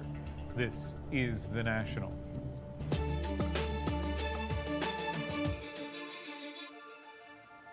So let's begin with the developing political story on this side of the border. Conservative MP Tony Clement is stepping aside from many of his duties on Parliament Hill. Power and Politics host Vashi Kapelos is in Ottawa. And Vashi, this was a stunning announcement. It broke late this evening. At this point, what do we know? Well, what Tony Clement has admitted, Ian, is that he sent sexually explicit pictures and a video to someone he thought was a consenting woman over a period of about the last 3 weeks. What ended up happening, according to Clement, was that this woman tried to extort an amount of money from him, 50,000 euros, according to one source, one senior source in the Conservative Party. Clement released a statement saying essentially he's stepping away from all his regular duties on the Hill, including being a shadow minister for the Justice portfolio and being a part of a number of committees. He said in a statement, "I recognize now that I have gone down a wrong path and have exercised very poor judgment. First and foremost, I apologize to my family for the needless pain and humiliation my actions have caused. I also apologize to my colleagues and constituents for letting them down." And he's committed to seeking help, he says. We don't know what the nature of that help will be, how long Mr. Clement might be in treatment, or what it will take for him to resume his duties on Parliament Hill. We do know that we expect Conservative leader Andrew Scheer to talk at some point tomorrow morning about those details, but a lot of questions raised by some very stunning news resonating here around Ottawa. Yeah, as you suggest, for all the revelations, there's still lots of questions as well, Vashi. Thank you very much. And I'll be back a little later with some of the other stories that are unfolding here in this country. But first, over to Rosie in Toronto with the latest on the midterms. Thanks for that, Ian. Obviously, we're tracking that political story in Ottawa, too. Back to the midterms now and what the projected Democratic win means in terms of trade, economics, what it means for this country. But first, let's check in with Andrew to get a good sense of what we're dealing with tonight. Yeah, Rosie, so you mentioned the Republicans will take the Senate, but it will be a divided Congress. The House of Representatives will be controlled by the Democrats. That's the majority consensus from the U.S. networks. And even though the standings don't show either party hitting that magic number, 218 for a majority just yet, Democrats will get there. So let's take a look at how they're able to do it. Even without California's help, by the way, they're doing it by flipping Republican seats blue in very large numbers. And a state that was key to making that happen was Pennsylvania. Now remember, Donald Trump beat Hillary Clinton narrowly in Pennsylvania in 2016. It was part of his big Rust Belt win that carried him over the finish line for the presidency. But this time around, the Democrats may just about double the number of House seats they control there. Big gains. So take a look at Pennsylvania's 5th congressional district as an example. Republican before tonight, now the Democrat is projected to win. And take a look at the size of the wins, too. Pennsylvania's 6th, Chrissy Houlihan, the Democratic challenger, with a good-sized win over the Republican incumbent, just about 60-40. And in Penn's 17, another big win for Democrats. This is the nation's only race, by the way, where you have two incumbents facing off against each other, a consequence of a Supreme Court ruling about gerrymandering and redistricting. That's something that's benefited Democrats, not just here in this particular race, in Penn 17, but in so many districts in this state.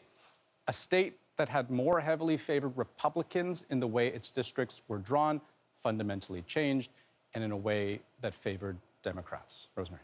Okay, thanks for that, Andrew. Okay, so we know that the Democrats have taken the House of Representatives. It was always a possibility. Indeed, it was the likely outcome here. But what does it mean? Earlier, we reached out to Mark Harkins of the Government Affairs Institute in Washington, and he walked us through what to watch for with this shift in power.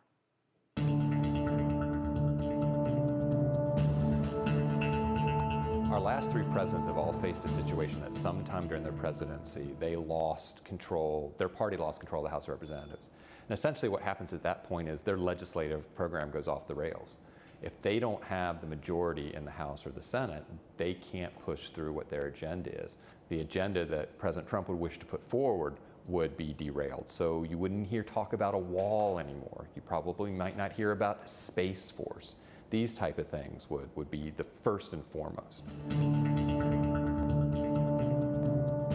There's a whole organization called the Government Accountability Office. There are about 3,000 people whose job is to look at what different government agencies are doing. And they respond to requests from members of Congress because they are part of the legislative branch. But they respond to requests from chairmen first. So in this case right now, all the chairmen are Republicans. So the Government Accountability Office isn't necessarily being asked to look at things which are looking at the accountability of what current activities are happening. So if the Democrats were to take over, you'd expect that those requests would start to roll in. The witches would be in control of his witch hunt, as far as he would be concerned. I mean, you would see, the document requests that would come across, and the information that he would need to provide, because Congress, as a co-equal branch of government, has the right to certain documents. I mean, the president can protect some things by presidential privilege, but very few.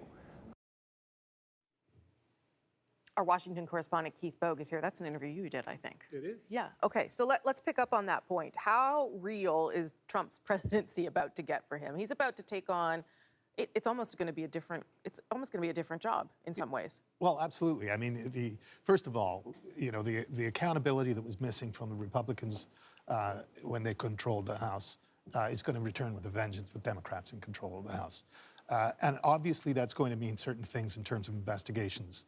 But it's also going to mean things, I think, in terms of the composition of the White House. It's been perhaps embarrassingly evident in too many instances that the group around the president is inexperienced in dealing with the day-to-day affairs of the White House. This is going to be like nothing they've ever seen before. And it's going to take a great deal of skill for them to resist what's coming at them from the House of Representatives. That's a big, big problem. So that will happen because that's the political part of what the Democrats have to do here, and there will be public pressure from their own supporters to do that. But, and we've talked about this before, they will also have to counter it with other things. It can't just be about slamming the president and making his life hell. There has to be another part of that if they want to win in 2020. Absolutely. It's going to be a big test for them whether they can find the appropriate balance, not just some balance, but the appropriate balance that the public agrees is what they should be doing as the majority party in the House. So their constituency of Democrats certainly is going to demand the accountability that investigatory committees can impose on the president. But to ignore that there's a broader agenda for what government is supposed to be doing on things like immigration reform, on healthcare and so on, that would be disastrous for them. So they have to find the right balance for that, and they have to have the ideas behind it as well. So new challenges for both sides really moving forward. Okay, CBC News is also in some key battlegrounds, and those stories have been playing out through the evening. Adrienne is in one of them. She is in Tennessee again tonight. You bet, Rosie. We're right here in the heart of the conservative South. We'll talk to our reporters on the ground in Pennsylvania and California a little later in the show, but let's start with Florida. This state everyone seems to watch every time there's an election. It's always a key to a U.S. election, so every last vote counts. Incredibly tight in these races for governor and the Senate in Florida. Paul Hunter is in Tallahassee watching all of this unfold. So, Paul, Andrew Gillum just took to the stage. What did he have to say? He conceded, and then this place emptied out fast. What everybody thought was going to be a, boisterous victory party turned out to be quite the opposite. Signals along that line were evident quite early on. It was a close race, but indeed, Andrew Gillum, in a contest that was really framed as a, micro referendum on the government and the policies and the actions of Donald Trump. A lot of people thought this was the guy. Florida was going to say statewide, no, we want something different. They didn't. And Andrew Gillum came out a few minutes ago and conceded. Here's a little bit of that speech. I called Mr. Ron DeSantis and congratulated him on what we expect will be him as the next governor of the great state of Florida. But I want you to know that in spite of our congratulating him on his victory this evening, nothing that we believe in is compromised. He went on to, remind people, without not in so many words, but effectively saying what a lot of Democrats feared in circumstances like this, when there was a statewide contest that Democrats might have expected to win and did not. Reminded people here tonight that there are more elections to come, not to give up hope for change. And they got to keep their spirits up. They ought not sort of wallow in sorrow over this and become disinterested in politics or disinterested in the kind of things that Gillum was trying to push forward. Tonight happened, but 2020 ain't so far away. Oh, there's a sobering thought. All right, noteworthy, Paul, that Ted Cruz managed to hold on to his seat in the Senate. You covered that race in Texas. What do you make of that result? Yeah, that was another one that Democrats had high hopes for. They really liked Beto Cruz. I think secretly they thought, man, this is going to be tough, and that was borne out tonight. Interesting to note that Republicans who went out tonight and voted for a Republican governor looked at that same ballot and quite often chose not to vote for Ted Cruz and may well have voted for Beto. Wasn't enough in the end. Beto did far more, I think, than anybody would have expected any Democrat to do in that state. But it wasn't enough. It's a reminder there are a lot of Republicans in this country, certainly a lot in Texas, but equally so here in Florida. Reminders that, as we talk about a divided country, polarized country, there are a lot of Republicans who made their voices heard tonight in certain places. Okay, Paul Hunter in Tallahassee. Thanks, Paul. Let's head over now to Pennsylvania. This is another really important state. Trump won there back in the 2016 election. Stephen D'Souza is, of course, in Philadelphia tonight, tracking why it could be a different story this evening. So, Stephen, you know, some people were hoping that the Democrats would make a big impact in Pennsylvania. Who did you see driving their support today? Well, it's interesting, you know, Pennsylvania up until this point had no women in the House of Representatives. They've now sent 4, and Mary Gay Scanlon is one of them. She was just delivering her victory speech. One of the people helping drive that vote is Jayatri Das with Moving the Needle, one of the grassroots groups. What do you think about the work you've done and what happens next? This is really just the beginning. It's so exciting to have elected a slate of candidates who are just more representative of who our community is. But now we have to do the work to make sure that we're fighting for equal rights, we're fighting for health care, we're fighting for justice. You know, with the Democrats now controlling the House, what do you want to see from, on a national level, from a Democrat-controlled House? We want to see that legislation to protect our health care, to protect civil rights, and also to start investigating some of the corruption that we're seeing signs of in the administration. Because with all three branches of government being controlled by Republicans, they've really abdicated that responsibility. And just finally, you know, we've heard a lot about civility. Can Democrats and Republicans talk to each other? How do you work with the other side going forward? We've been doing that throughout this whole campaign. We've been having conversations door to door, voter to voter, and people want that kind of conversation. So it's exciting to have candidates who value that. Excellent, thank you very much. So there you get a sense of the passion, but also a sense from people here that the work isn't quite done. You know, they're already looking forward to 2020 and the work ahead for that. All right, that's Stephen D'Souza in Philadelphia tonight. So the next place we absolutely need to go is Washington, D.C. Lindsay Duncombe is outside the White House, where, you know, there's someone in that building who's watching this race more closely than anyone else in the country. So, Lindsay, I gather there is the very first reaction from the West Wing. What's being said?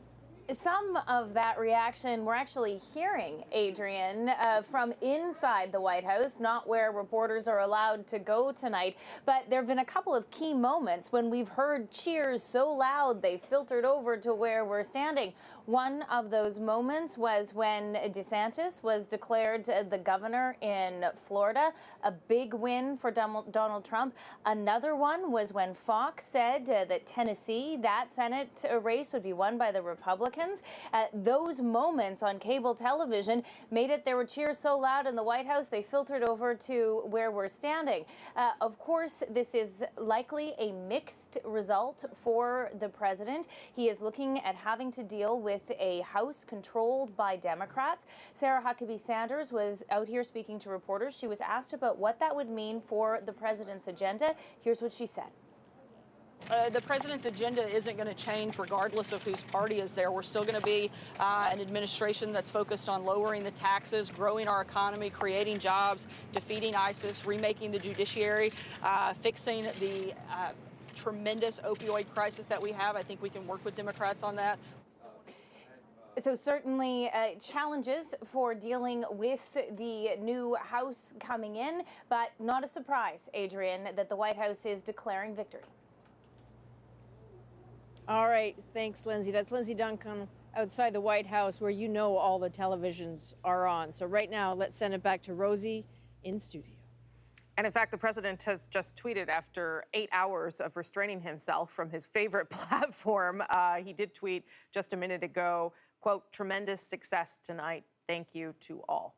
I guess not surprising that he would claim success, given that's what he likes to do. Let's, if we can, with our panel of insiders, David Frum, Patty Solis, Doyle, Jay Shabria, and Keith Bogue. Let's just talk about what this means for America going forward. Keith has spent a lot of time doing stories. I at least did one story about how people feel divided, like they feel pulled apart. They feel the rhetoric is turned up too high. They don't know how they're going to meet in the middle. There doesn't seem to be an atmosphere of compromise. Does that change after tonight, or does it get worse? What would be your best guess, Keith? I think it's probably more likely to get worse. I think that the nature of this president is that by his day-to-day actions, he imposes politics on people who don't want politics imposed on them. It's taking up too much space in their lives. And it doesn't have to be this way. They know that. So I think we're going to get a continuation of that, maybe times 2 or 3 or 10 or something like that. So he ratchets up because he is now He under always ratchets pressure. up when he's on the defensive. And what this means tonight is that he's going to be on the defensive in a way he has not been since he was inaugurated. But that doesn't make me very hopeful for the American people. Yeah. The point about ratcheting is very shrewd because the president now faces a very fearsome and dangerous temptation. With this expanded majority in the Senate, he has to be tempted to fire his attorney general and replace him with someone more malleable, pliable, believing that the president can now get a pliant confirmation hearing. And if he gets a new attorney general, then he can bypass the independent-minded deputy attorney general and then get his hands around Robert Mueller's neck. And that has to be a temptation to the president. As to the question of whether the country is divided, I mean, the Democrats are going to have, it looks like, a 10-point popular vote margin. That doesn't look like, yes, that's a division, but it's not a 50-50 division. No. No. No, but it's a deep division. Yes. Yes. And they don't seem to be meeting in the middle. The people, as you've pointed out, Jay, who like Trump, and they aren't the same people that They're not coming over. Yeah. But here's the other thing, too. Are things going to get worse? Yeah, I think they are. And I think Keith's right. And it's not just what's going on in Washington. It's also what's going on when we watch TV in America. The cable news networks are going to have a field day with these hearings.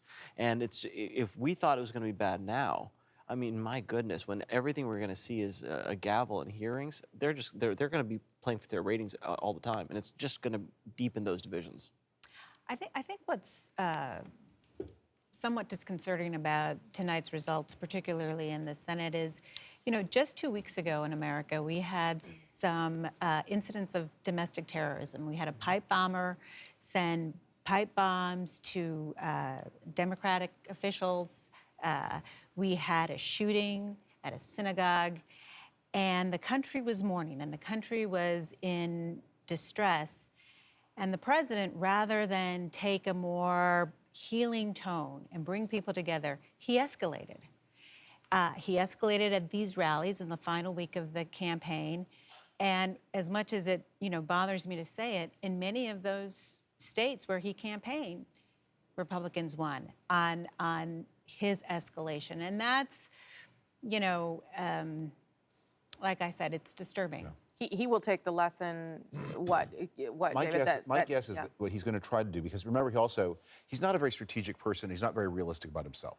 So his first move is going to be to try to reach out and do business with the Democrats, because he thinks he's way more beloved than he is, and he thinks he's way better at deal-making than he is. Yes. So that'll be first move. Then it will fail. And then he will do his second move, which is to escalate the racial provocation.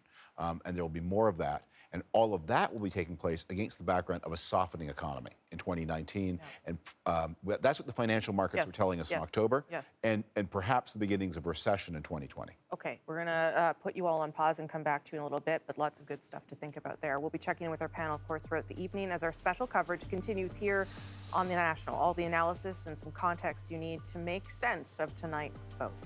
And we're also working on several other stories playing out here in Canada. The family of Rosemary Junior, who was fatally stabbed in a Shoppers Drug Mart, is reeling tonight after her killer was found not criminally responsible. She's sick, yes. Look after her. But leave her inside here. Give her the sentence. As victims, for the family, for us, there's no justice.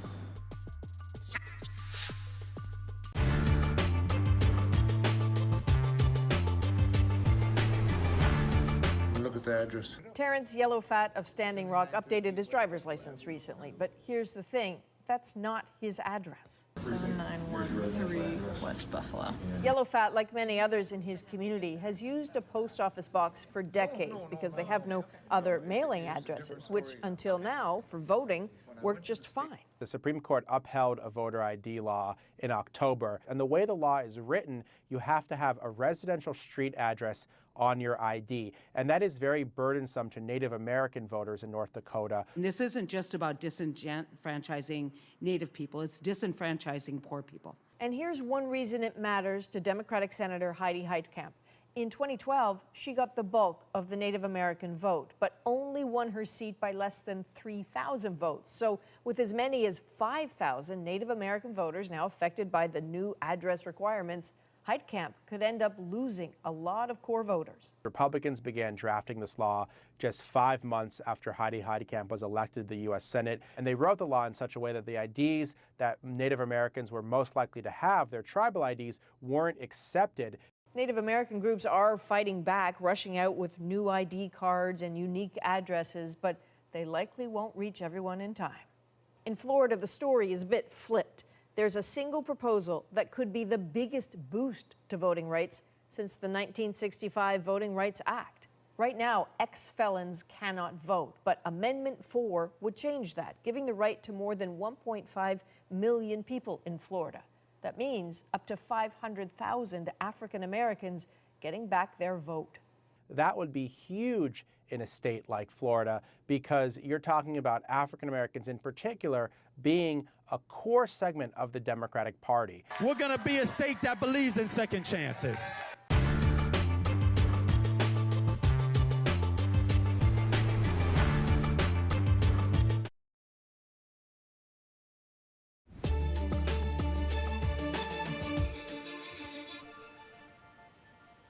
Anger and frustration today from the family of Rosemary Jr. She was fatally stabbed by a stranger during a busy afternoon in Toronto's business district 3 years ago. A judge says her attacker was mentally ill at the time and didn't understand the difference between right or wrong. Olivia Stefanovich was in court.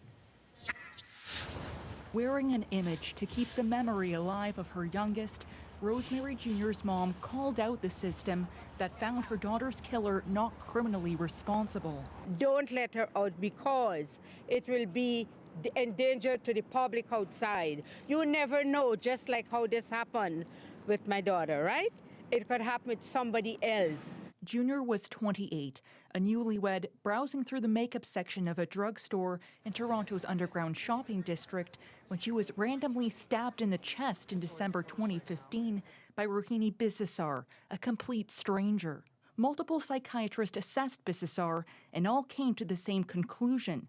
Bisesar suffered from delusional thoughts, hallucinations, all due to severe, untreated schizophrenia. There is no win. There's no successful outcome here. No matter what, Ms. Jr. has died. She cannot be brought back. It is the saddest thing. A judge agreed that Bisesar was incapable of knowing what she did was legally and morally wrong. Although Jr.'s family decried the verdict, recent decision of our legal experts say it was the right call. You have to accept it as the right result because you cannot in our society punish someone who doesn't have the mental capacity to judge right and wrong. Since Jr.'s death, Bisesar has been receiving treatment and is being held in a secure unit for women at a mental health facility until a review board decides when she is fit to be released, following what the judge described as a senseless and motiveless killing. Olivia Stefanovich, CBC News, Toronto. Turning to Saskatchewan now, the first province in Canada to introduce legislation that would allow police to tell people if their partner has a violent past. As Bonnie Allen reports, it was inspired by a law in the UK. When Claire Wood broke up with her boyfriend, he threatened her repeatedly. The British woman reported him, but police weren't allowed to tell her about his violent past. Unknown to us, he'd already done 6 years in prison for holding a lady at knife point for 12 hours. Wood was strangled and burned to death. Her father, Michael Brown, campaigned for Clare's Law, enacted 6 years ago in the UK. It allows police to disclose a perpetrator's criminal record, something that's usually confidential to his or her partner upon request. My daughter was a clever kid. Had she known what she'd let herself in for, I think she would have been out there so fast it would have made your eyes water. Now, Saskatchewan, the province with the worst rates of domestic violence and homicide in Canada, has introduced a similar bill. The request could be made from either a potential victim, a friend or relative. The information wouldn't necessarily go to them. It would go to the potential victim. So that's part of the protocol. A protocol still being hammered out with the Privacy Commissioner. There are concerns that police will release too much information or not enough. In the UK, Greater Manchester Police denied more than half of all requests last year. We have questions. Will it include all police occurrence reports? Will it include charges if they were dropped? Amy Campbell's boyfriend killed her son Camden in a drunken rage. If people can hurt and kill others, why should their stuff be kept private? I don't think that it's something that should be kept private. People need to be aware of these offenders. Her ex was convicted of manslaughter. If you've done it once, I just feel that you could do it again easily. So I'm scared for whoever may end up with him. Campbell doesn't know whether Clare's Law would have saved her son's life, but hopes it will save others. Bonnie Allen, CBC News, Regina. And as Bonnie mentioned, Saskatchewan has the highest rate of all provinces of domestic violence, 680 reports per 100,000 people in 2016. Manitoba second, 616 reported cases per 100,000. And Ontario has the lowest rate at 224. Some other stories from around Canada we're following tonight. The former Quebec Premier Bernard Landry has died at the age of 81. He was premier for just 2 years from 2001 to 2003, but after quitting politics, he remained one of the biggest advocates for Quebec independence.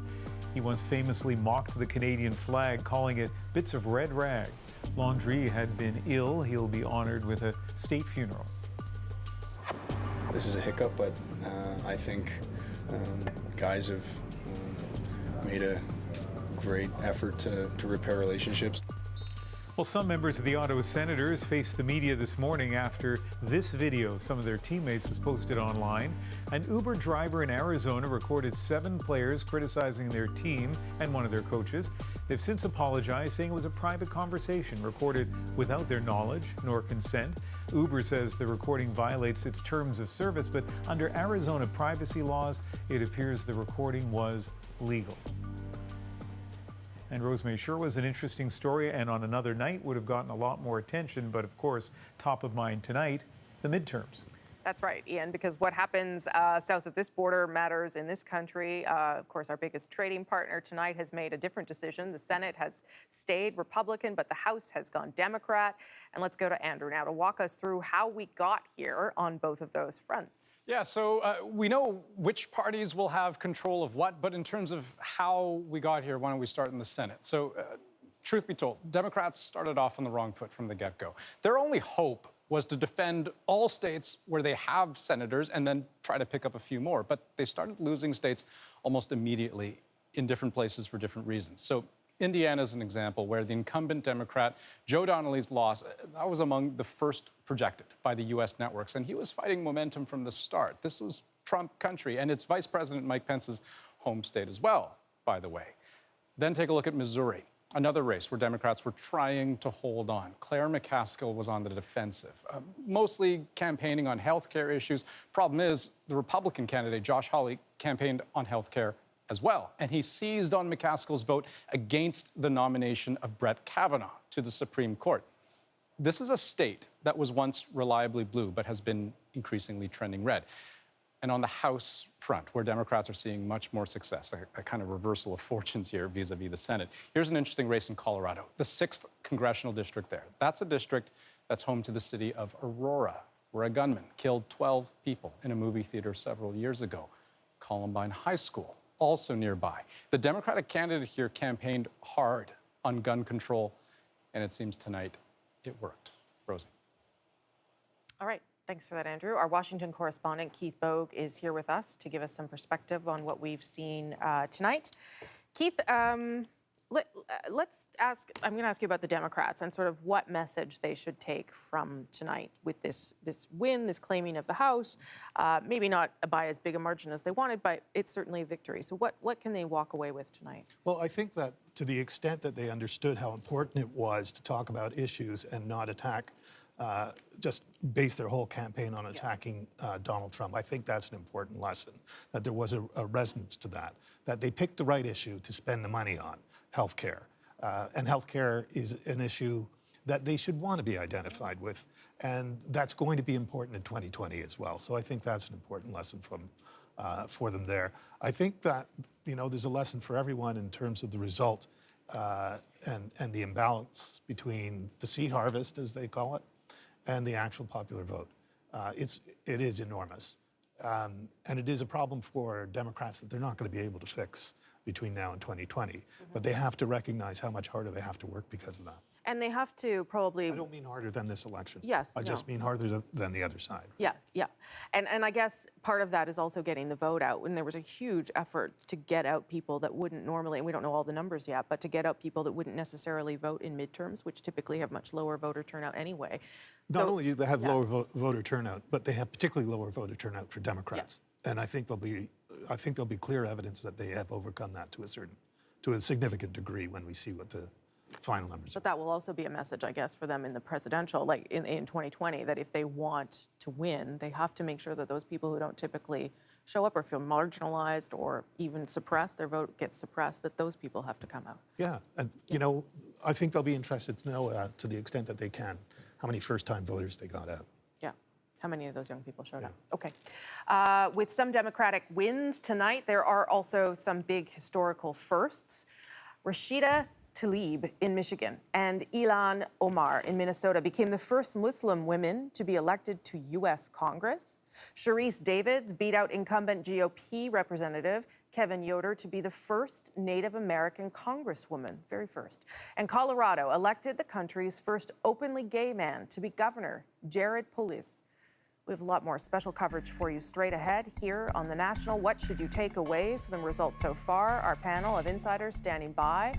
We'll tackle that next. First, though, as we go to break, we asked some of you about our biggest trading partner, our friend, our neighbor, Canada, the U.S., and the state of politics. Here's what you had to say. U.S. politics is a whole different game than in Canada. They have a system that is supposed to be run by the people. But I think the current leader they have right now is trying to prove otherwise. To feel sorry for those people because the president is kind of a, what do you call it, racist or something? Or whatever you want to call it.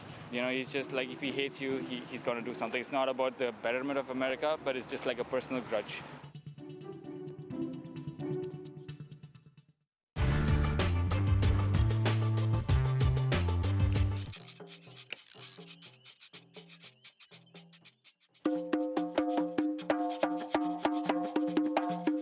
Absolutely isn't your typical way to get out the vote. But for Puerto Ricans living in Florida, it's not only a ton of fun, it's vital.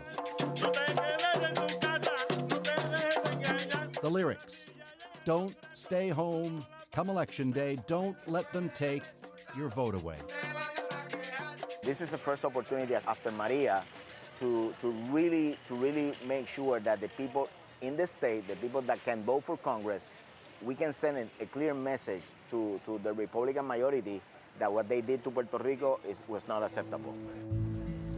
What's deemed unacceptable is the U.S. federal government's response when Puerto Rico was devastated by Hurricane Maria last year. American aid to this American territory came slowly, and in the eyes of so many, it fell shamefully short. Flashlights, you don't need them anymore. When Donald Trump visited 2 weeks after the storm, he left a lasting and ridiculed image. Into that crowd of desperately needy fellow Americans, the president tossed paper towels, roll by roll. Arriba! Arriba! Arriba Puerto Rico! The next month, a giant demonstration in Washington, with Puerto Ricans underlining they'll not soon forget Today, we say enough! Or forgive Trump and his Republican Party.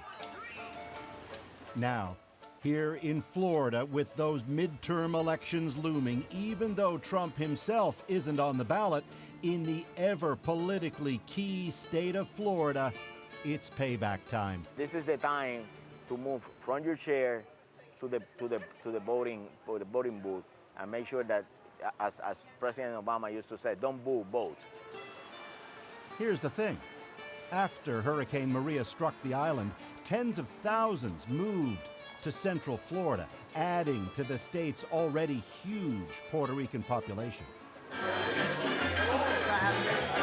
And if by now you're wondering, so what do politicians think? Check this. They call it political salsa. Put on by Puerto Ricans in Florida, it's a chance for some mingling that matters.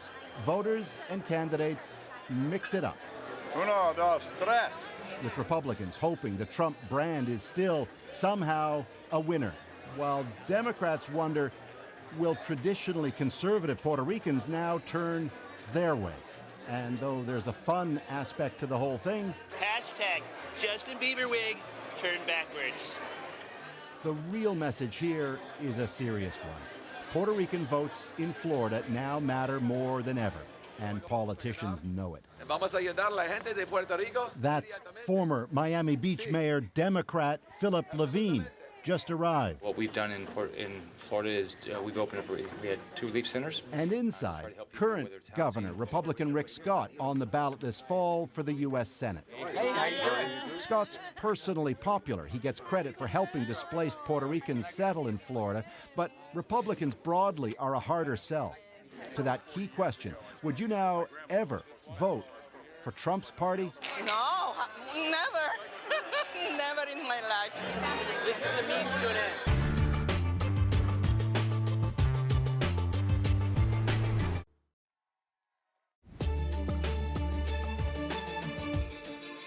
It's also Medicare, Medicaid, the Affordable Care Act, and the health care of 130 million Americans living with pre-existing medical conditions. Let's hear it more for pre-existing medical conditions. That's Nancy Pelosi, who has clinched her seat tonight and will likely want to take on the job as the new Speaker of the House of Representatives. The Democrats have won that House back. She is a strong figure inside the Democratic Party. And to talk about that and more about the results and what we should read into them are U.S. political insiders who have been guiding us through the evening, along with our own Keith Bogue, David Frum, Patty Solis Doyle, and Jay Chabria. Jay Chabria. There we go. Okay, let's talk about Pelosi quickly. Whether there's a likelihood of her becoming Speaker of the House and what that could mean. Jay? Well, I think it's likely she's Speaker. I don't see who else is out there that can challenge her. But and I'll tell you what, Republicans are chomping at the bit for her to return to the speakership. When you look at polling, and even though polling is completely broken, when you look at it, Republicans try to tie her to everything. It doesn't matter what it is. And if she has a speaker's gavel once again, she's relevant, and then she's the scary boogeyman. And that galvanizes the base more than anything else I've seen. Yeah, and Donald Trump already does attack her. They do. Not as much as Hillary Clinton, but they do. So what do you think that's likely, or what would be the danger there for Democrats of doing that? Nancy Pelosi is wildly effective. I don't think she gets half the credit she deserves. But, you know, let's look at the people who won tonight, Democrats. Many of them said they would not support her for Speaker in order to win their races. So that tells you something right there. Look, I'm all about winning, the Democrats winning in 2020, and if she's any kind of a hindrance, then I think it's time for somebody new. Look, one of the lessons of tonight is Democrats do well when they empower women, more than 100 women in the House. But another lesson for tonight is Democrats have a rotation problem. It is hard for them to produce new generations of leadership. And when you look at their 2020 mentions, I mean, look how familiar they are. I agree with you that she was a very effective speaker and she doesn't get enough credit. One way to get credit is to retire. And then they give you a wonderful dinner and they name a building after you. And a nice watch. Maybe a statue. And then you open the way for someone else to be wildly effective because no human being is wildly effective forever. No. God didn't make us that way. And if we just pull back on that without going into Nancy Pelosi's future, Keith, there is a message there for Democrats too about tonight in terms of what success is for them. And maybe it's part of the Nancy Pelosi's of the world, but maybe it's something else they need to focus on moving forward too. Yeah, I'm not sure you can separate Nancy Pelosi out of the entire conversation because I think she is so important, as everybody I think here has acknowledged. But look, she said she wants the gavel back, but she'll hand it back to someone else before the next election.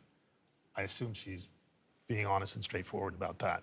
I think that might be actually a useful thing for her to have the gavel for a while because I don't think there is an obvious line of succession. And I think this is a caucus that needs to get to know who it is personally and understand who has the talent, what the generation looks like, and not be forced into doing something foolish because Republicans make arguments about how effective she is for them motivating their base. Right.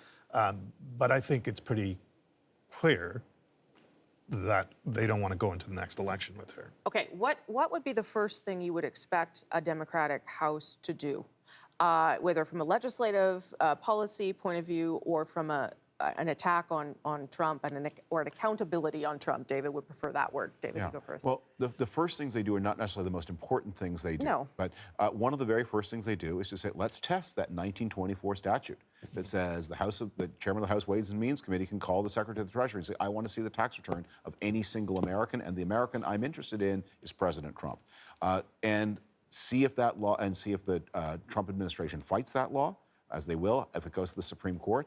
That's probably one of the early orders of business. What do you think, Patty? What would be one of the first things or one of the more important things they might do? Well, they've already started working. I mean, Democratic House members, particularly the new heads of the committees, have already been putting together a list of investigations that they're going to impose. Now, whether that's a smart thing or not a smart thing, they've already started to do it.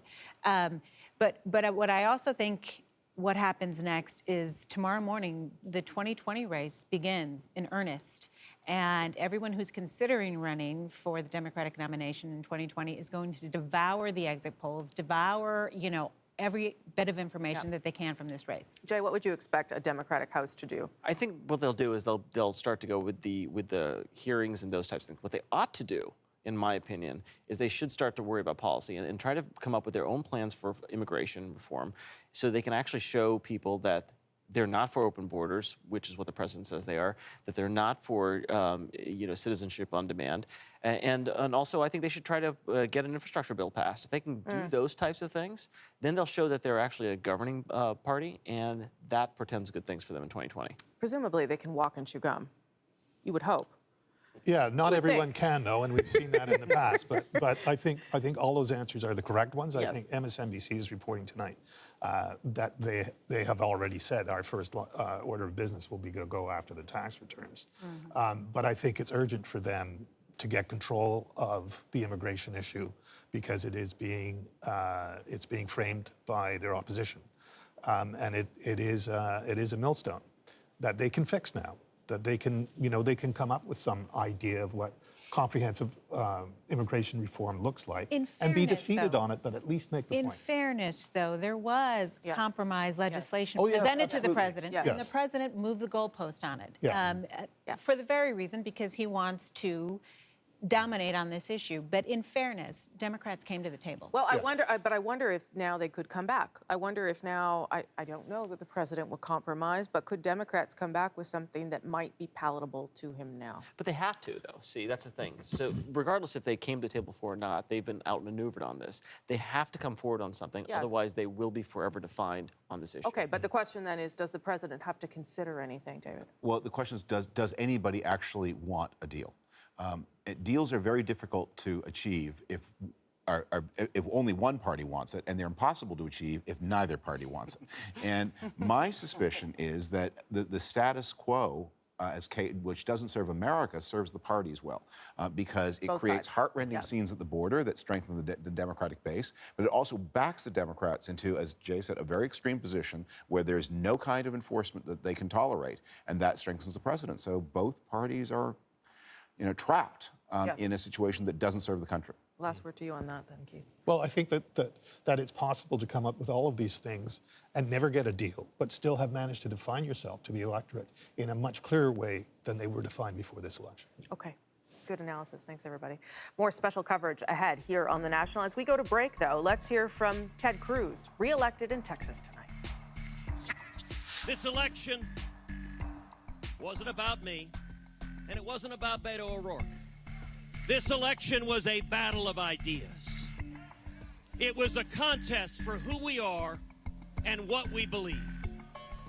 It was a contest, and the people of Texas decided this race.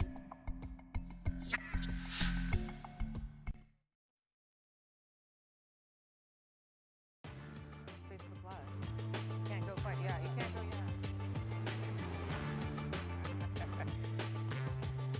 Hey, everybody on Facebook and YouTube. We've got one more round here with our panel. If you're watching and you can send questions, we've already got some that have come in. Andrew Fitzsimmons on Facebook. With Dems winning the House, does this signal a larger shift in U.S. politics, even with the GOP Senate, or does the House get blamed by Trump for grinding the government to a stall and helping the GOP in 2020? Andrew Fitzsimmons. As asking that. Yes. You're not Andrew, but answer Andrew's question. I think yes on both accounts. I mean, there is a shift in politics, and Trump will blame the Democrats even more. And I think he'll have some effect on it. He'll be effective in some level. Yeah. I agree. I agree. The president didn't have a villain before. Now he has a villain. It is the House-run, caucus. He has someone to smack down all the time. Exactly. And whoever that speaker is, that's going to be the personification of... But it's still his name on the door. Yep. And if the economy is worse in the next 2 years than it was in the past 2 years, the guy whose name is on the door, he gets unfair credit and he gets unfair blame. Andrew has another question. Andrew, you're running the whole show tonight. Does the appearance of higher voter turnout potentially mean a more politically engaged U.S. in the long term, or is it just reactionary? That's a good question. I don't know that we can answer it, but let's try. Well, I think we can in a couple of ways, because the Democratic pickups at the state level mean that there's going to be a plethora of vote-expanding legislation that is going to make it easier for people to vote. Florida has enfranchised convicted felons, so that adds about 1.5 million voters. They won't all vote, but some of them will. Michigan has passed a whole range of measures to make it easier to vote. The Republican successes in 2010 were followed by vote narrowing rules. I think the Democratic success is going to be followed by vote widening rules. Okay, but from a just from a get out the vote kind of perspective, a motivating factor. People in America, the reason they don't vote is not just because they don't want to. It's also because they can't. Weakly motivated people, when they encounter obstructions. Don't go any further. Right. But are they more motivated because they are responding to him? I guess is part of what Andrew's saying. Yes, they are. Yes. And I don't like to rely too heavily on anecdotal evidence, but everywhere I went in the country, I could discover Democrats who were organizing or taking positions in the party at low levels who'd never even considered that. Yeah. And we saw some of that in your reporting and Paul's reporting. Yeah. People that just jumped in. Yeah. And women of all ages, too. And, I think it's important that they're women, so I mentioned that. But, I remember one in particular talking to an Iowa's 1st District who had never been involved in politics before, and she's now like the chairman of the co-chair of the Jackson County Democrats, which she admits is not a big job. But if you step up to the plate, somebody's going to give you a job. And, she brings her friends along with her. I mean, I think that happened in a lot of places. To me, and this is the one place where I can express an opinion, to me, participation and engagement in democracy is the one thing people should feel good about tonight, regardless of who they voted for. I mean, I think that's nice to see and gives me some hope for your country. We'll take your hope. Okay.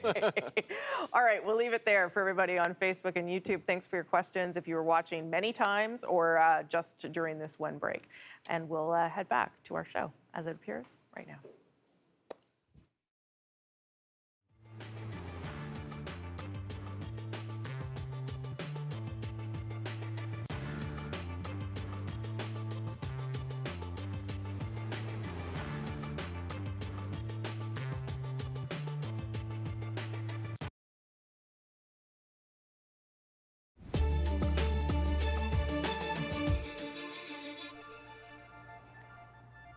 All right, welcome back to Nashville. Republicans have won Tennessee's Senate seat on their way to majority in the Senate. And of course, Democrats, it appears, have won the House. So we want to take you to an important state now, California. That's where Democrats tried to wrestle away Republican House seats, including in Orange County. And that is precisely where we find Kim Brunhuber. So Kim, heading into tonight, some had predicted that if the race for House was close, Orange County potentially could become the center of the political universe, if you will. That apparently didn't happen, but there's still plenty at stake in that Republican corner of California, right?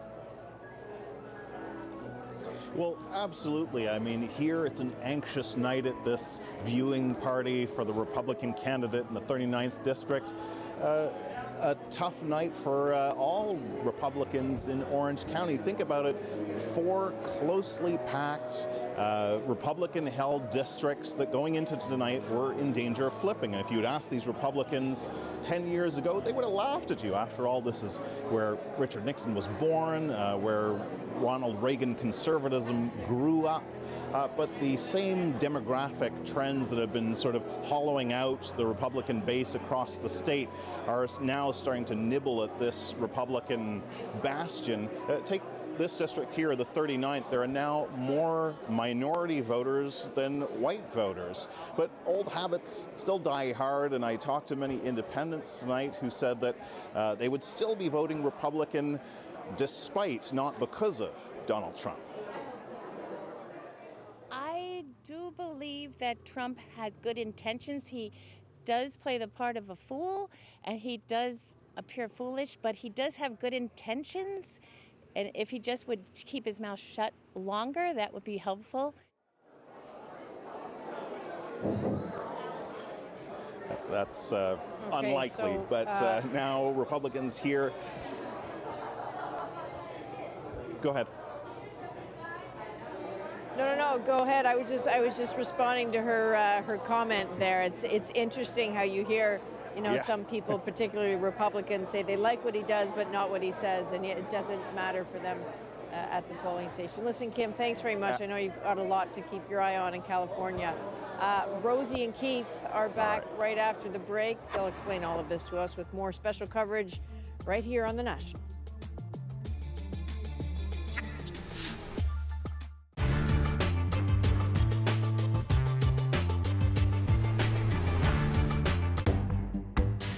Midterm elections don't usually get a whole lot of attention outside of the country, but this year is different because whatever happens in November will be seen as a referendum on Donald Trump. Right now, Republicans have the majority in both the House of Representatives and the Senate, but control of Congress is up for grabs. If nothing changes, it means Americans like what they have now and they want more of it. But if Democrats take control of either house, there could be some major changes.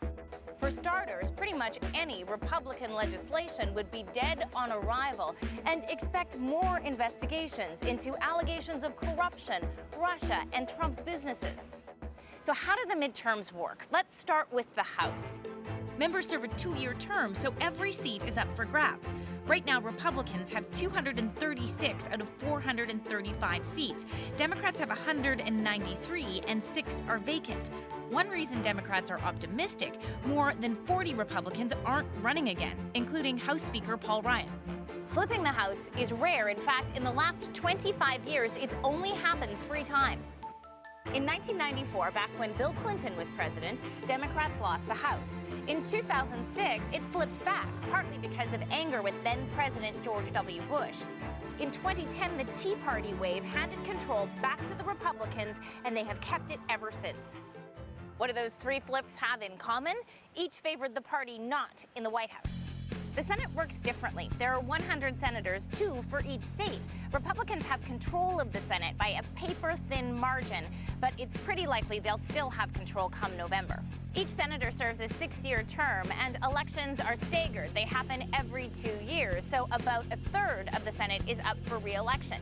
This year, 35 seats are in play. 26 are held by Democrats or left-leaning independents. 9 are held by Republicans, so the basic math favors Republicans. And 10 of those Democrats are running in states that Trump won and is still popular. So the Senate changing hands could be a long shot, but it's not just Congress that could change. There are 36 governorships up for grabs, and more than 6,000 members of state legislatures will be elected. A record number of women are running for office, most of them Democrats, so the results could be historic. Another thing to watch for in all of this is turnout. Traditionally, more Republicans show up to vote for the midterms than Democrats. Opposition to Donald Trump could change that or not. And then there are concerns about Russia interfering in the election. All of this while the tone is already nasty on both sides and the country is increasingly divided.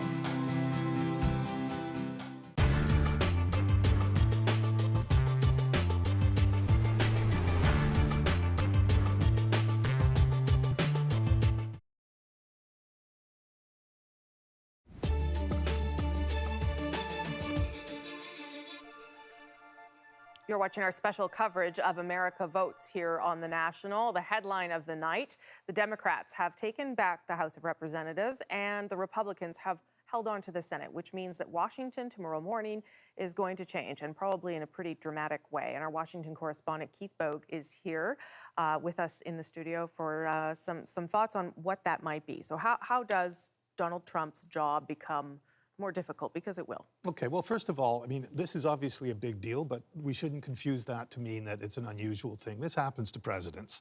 And so there is a way to deal with it. They learn how to compromise in order to get their agenda done.